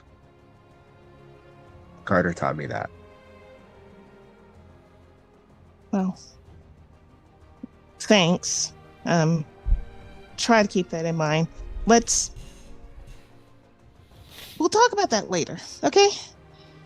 You mind if There's a few things I'd like to talk about right now. Mainly, why is there a chip in our cat friend? can I can I do a technology roll on the chip? Well, Is there any identifying marks on the Yeah, chip? Like, can we zoom in it. and see like a shadow that says Mercer Industries? By any chance, Says- is the monster scanner nearby? Do we need to scan him? All Oh I'm yeah, saying- no, that thing stays on, Deacon. By the way, well, for the the good record, news. Yes. sorry, for the record, Tim, I'm just assuming that if the monster scanner's gonna go off, you would tell me. Do I need Of course. Okay. And just for the record, it is not right now. It is not reacting to the cat. Okay. So there's nothing that you can do right now with the chip still in the cat. So, with the three of you, I'm going to say that this will be a science medicine roll. You're going to have to perform surgery on the cat. Is this a group check? It is, and I'm going to explain why. Deacon, I assume that you are going to be performing the surgery itself. Yes, he is. However, that'll be a science medicine roll for you. Okay. Anna, I'm going to give you the option to also make a science roll to help, or to give Deacon the help action and you can give him an edge on it. Gonna give him the help action. I already have edge. So you already Oh. have an edge. So then that's going to force this to become a group thing. So then Okay. I'm going to need you to make me a science roll, and that's just going to be assisting Deacon. Okay. Stevie, Mm-hmm. you will make the third roll. That will be a technology roll, and it's going to be specifically, excuse me, it not a technology. I apologize. It Oh. will be a science roll using your paleontology. That's that is the caveat for your roll. Oh, okay. All right. So these will be three separate rolls, As one at a time. I do Let's see actually how you get do. edge on that.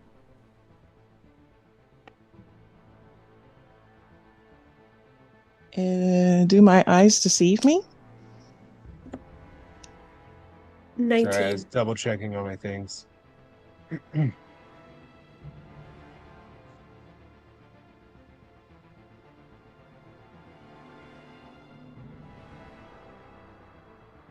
And do I have any upshifts on this? Nothing beyond your, Okay. which you usually get for medical. All right.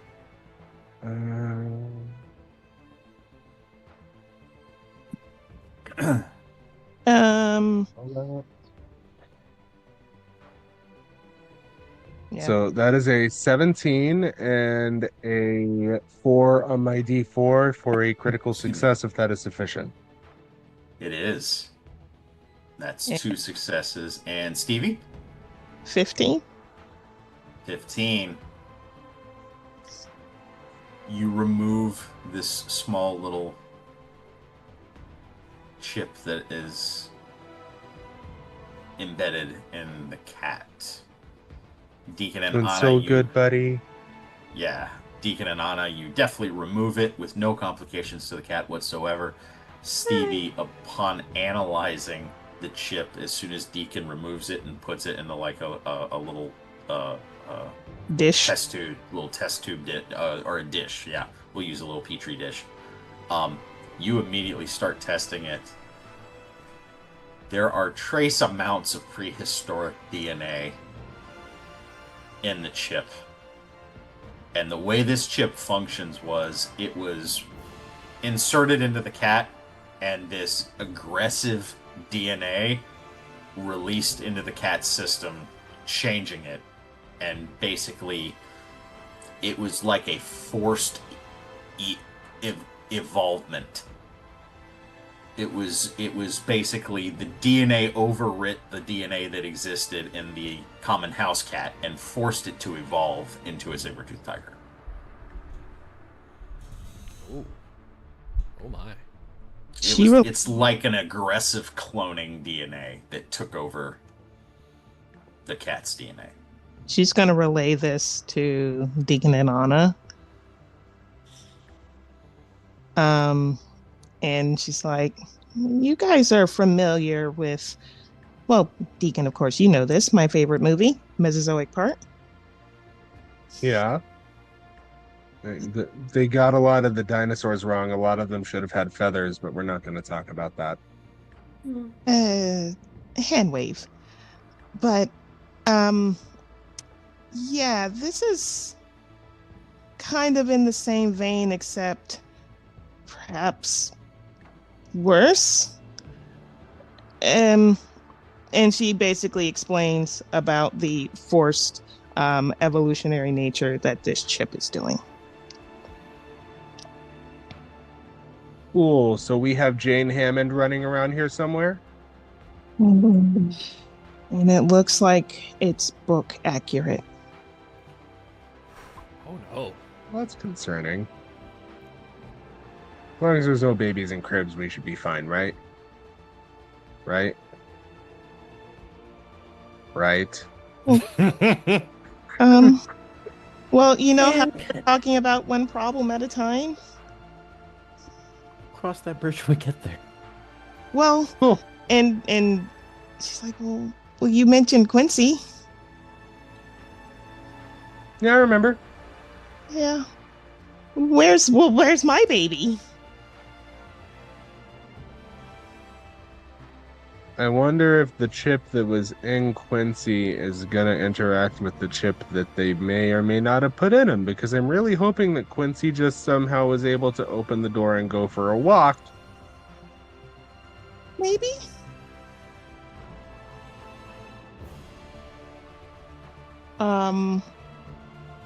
I see you smiling under your hands, Tim. I takes my practice pit. Cutting to the other group. Scotty, Marcel, Troy, and Connor. You all hear very loud concussive shockwaves as the ground shakes around you in the lab. Crap. Oh. Hang on to that gym, Marcel. And Haley's kind of like, why is it glowing? Who's it reacting to?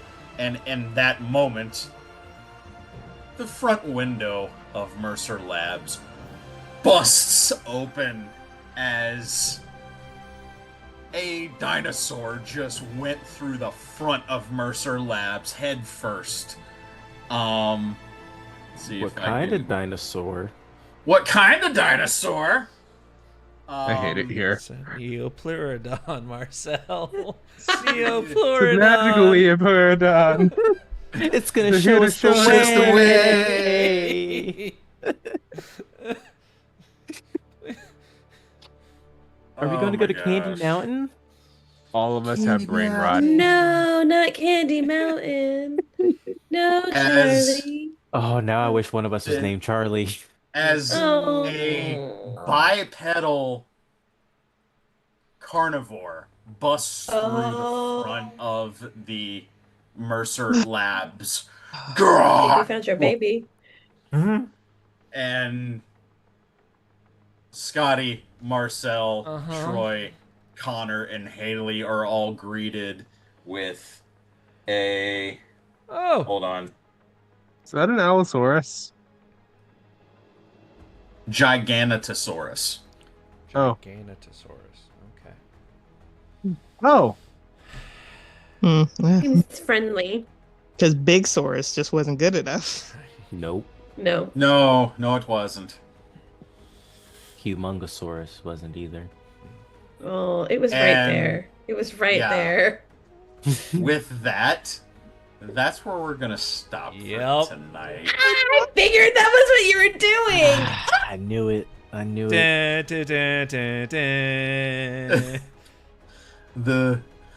bow to be continued. Oh yeah, that's the perfect shot for it. Just. Well, now I have to do an outro. Let me gather my thoughts. Ladies and gentlemen, thank you for watching. Thank you for joining us tonight. Excellent session as always. We appreciate your support. Like we said at the beginning of the broadcast, we will be hosting, like we're in charge of the Q&A panels and making all the announcements. We are hosting DamnCon 3 on April 25th, so don't miss us there. We hope you guys have enjoyed tonight, and we'll see you back next week for more Ranger action. With that, thank you for watching, thank you for listening, and thank you for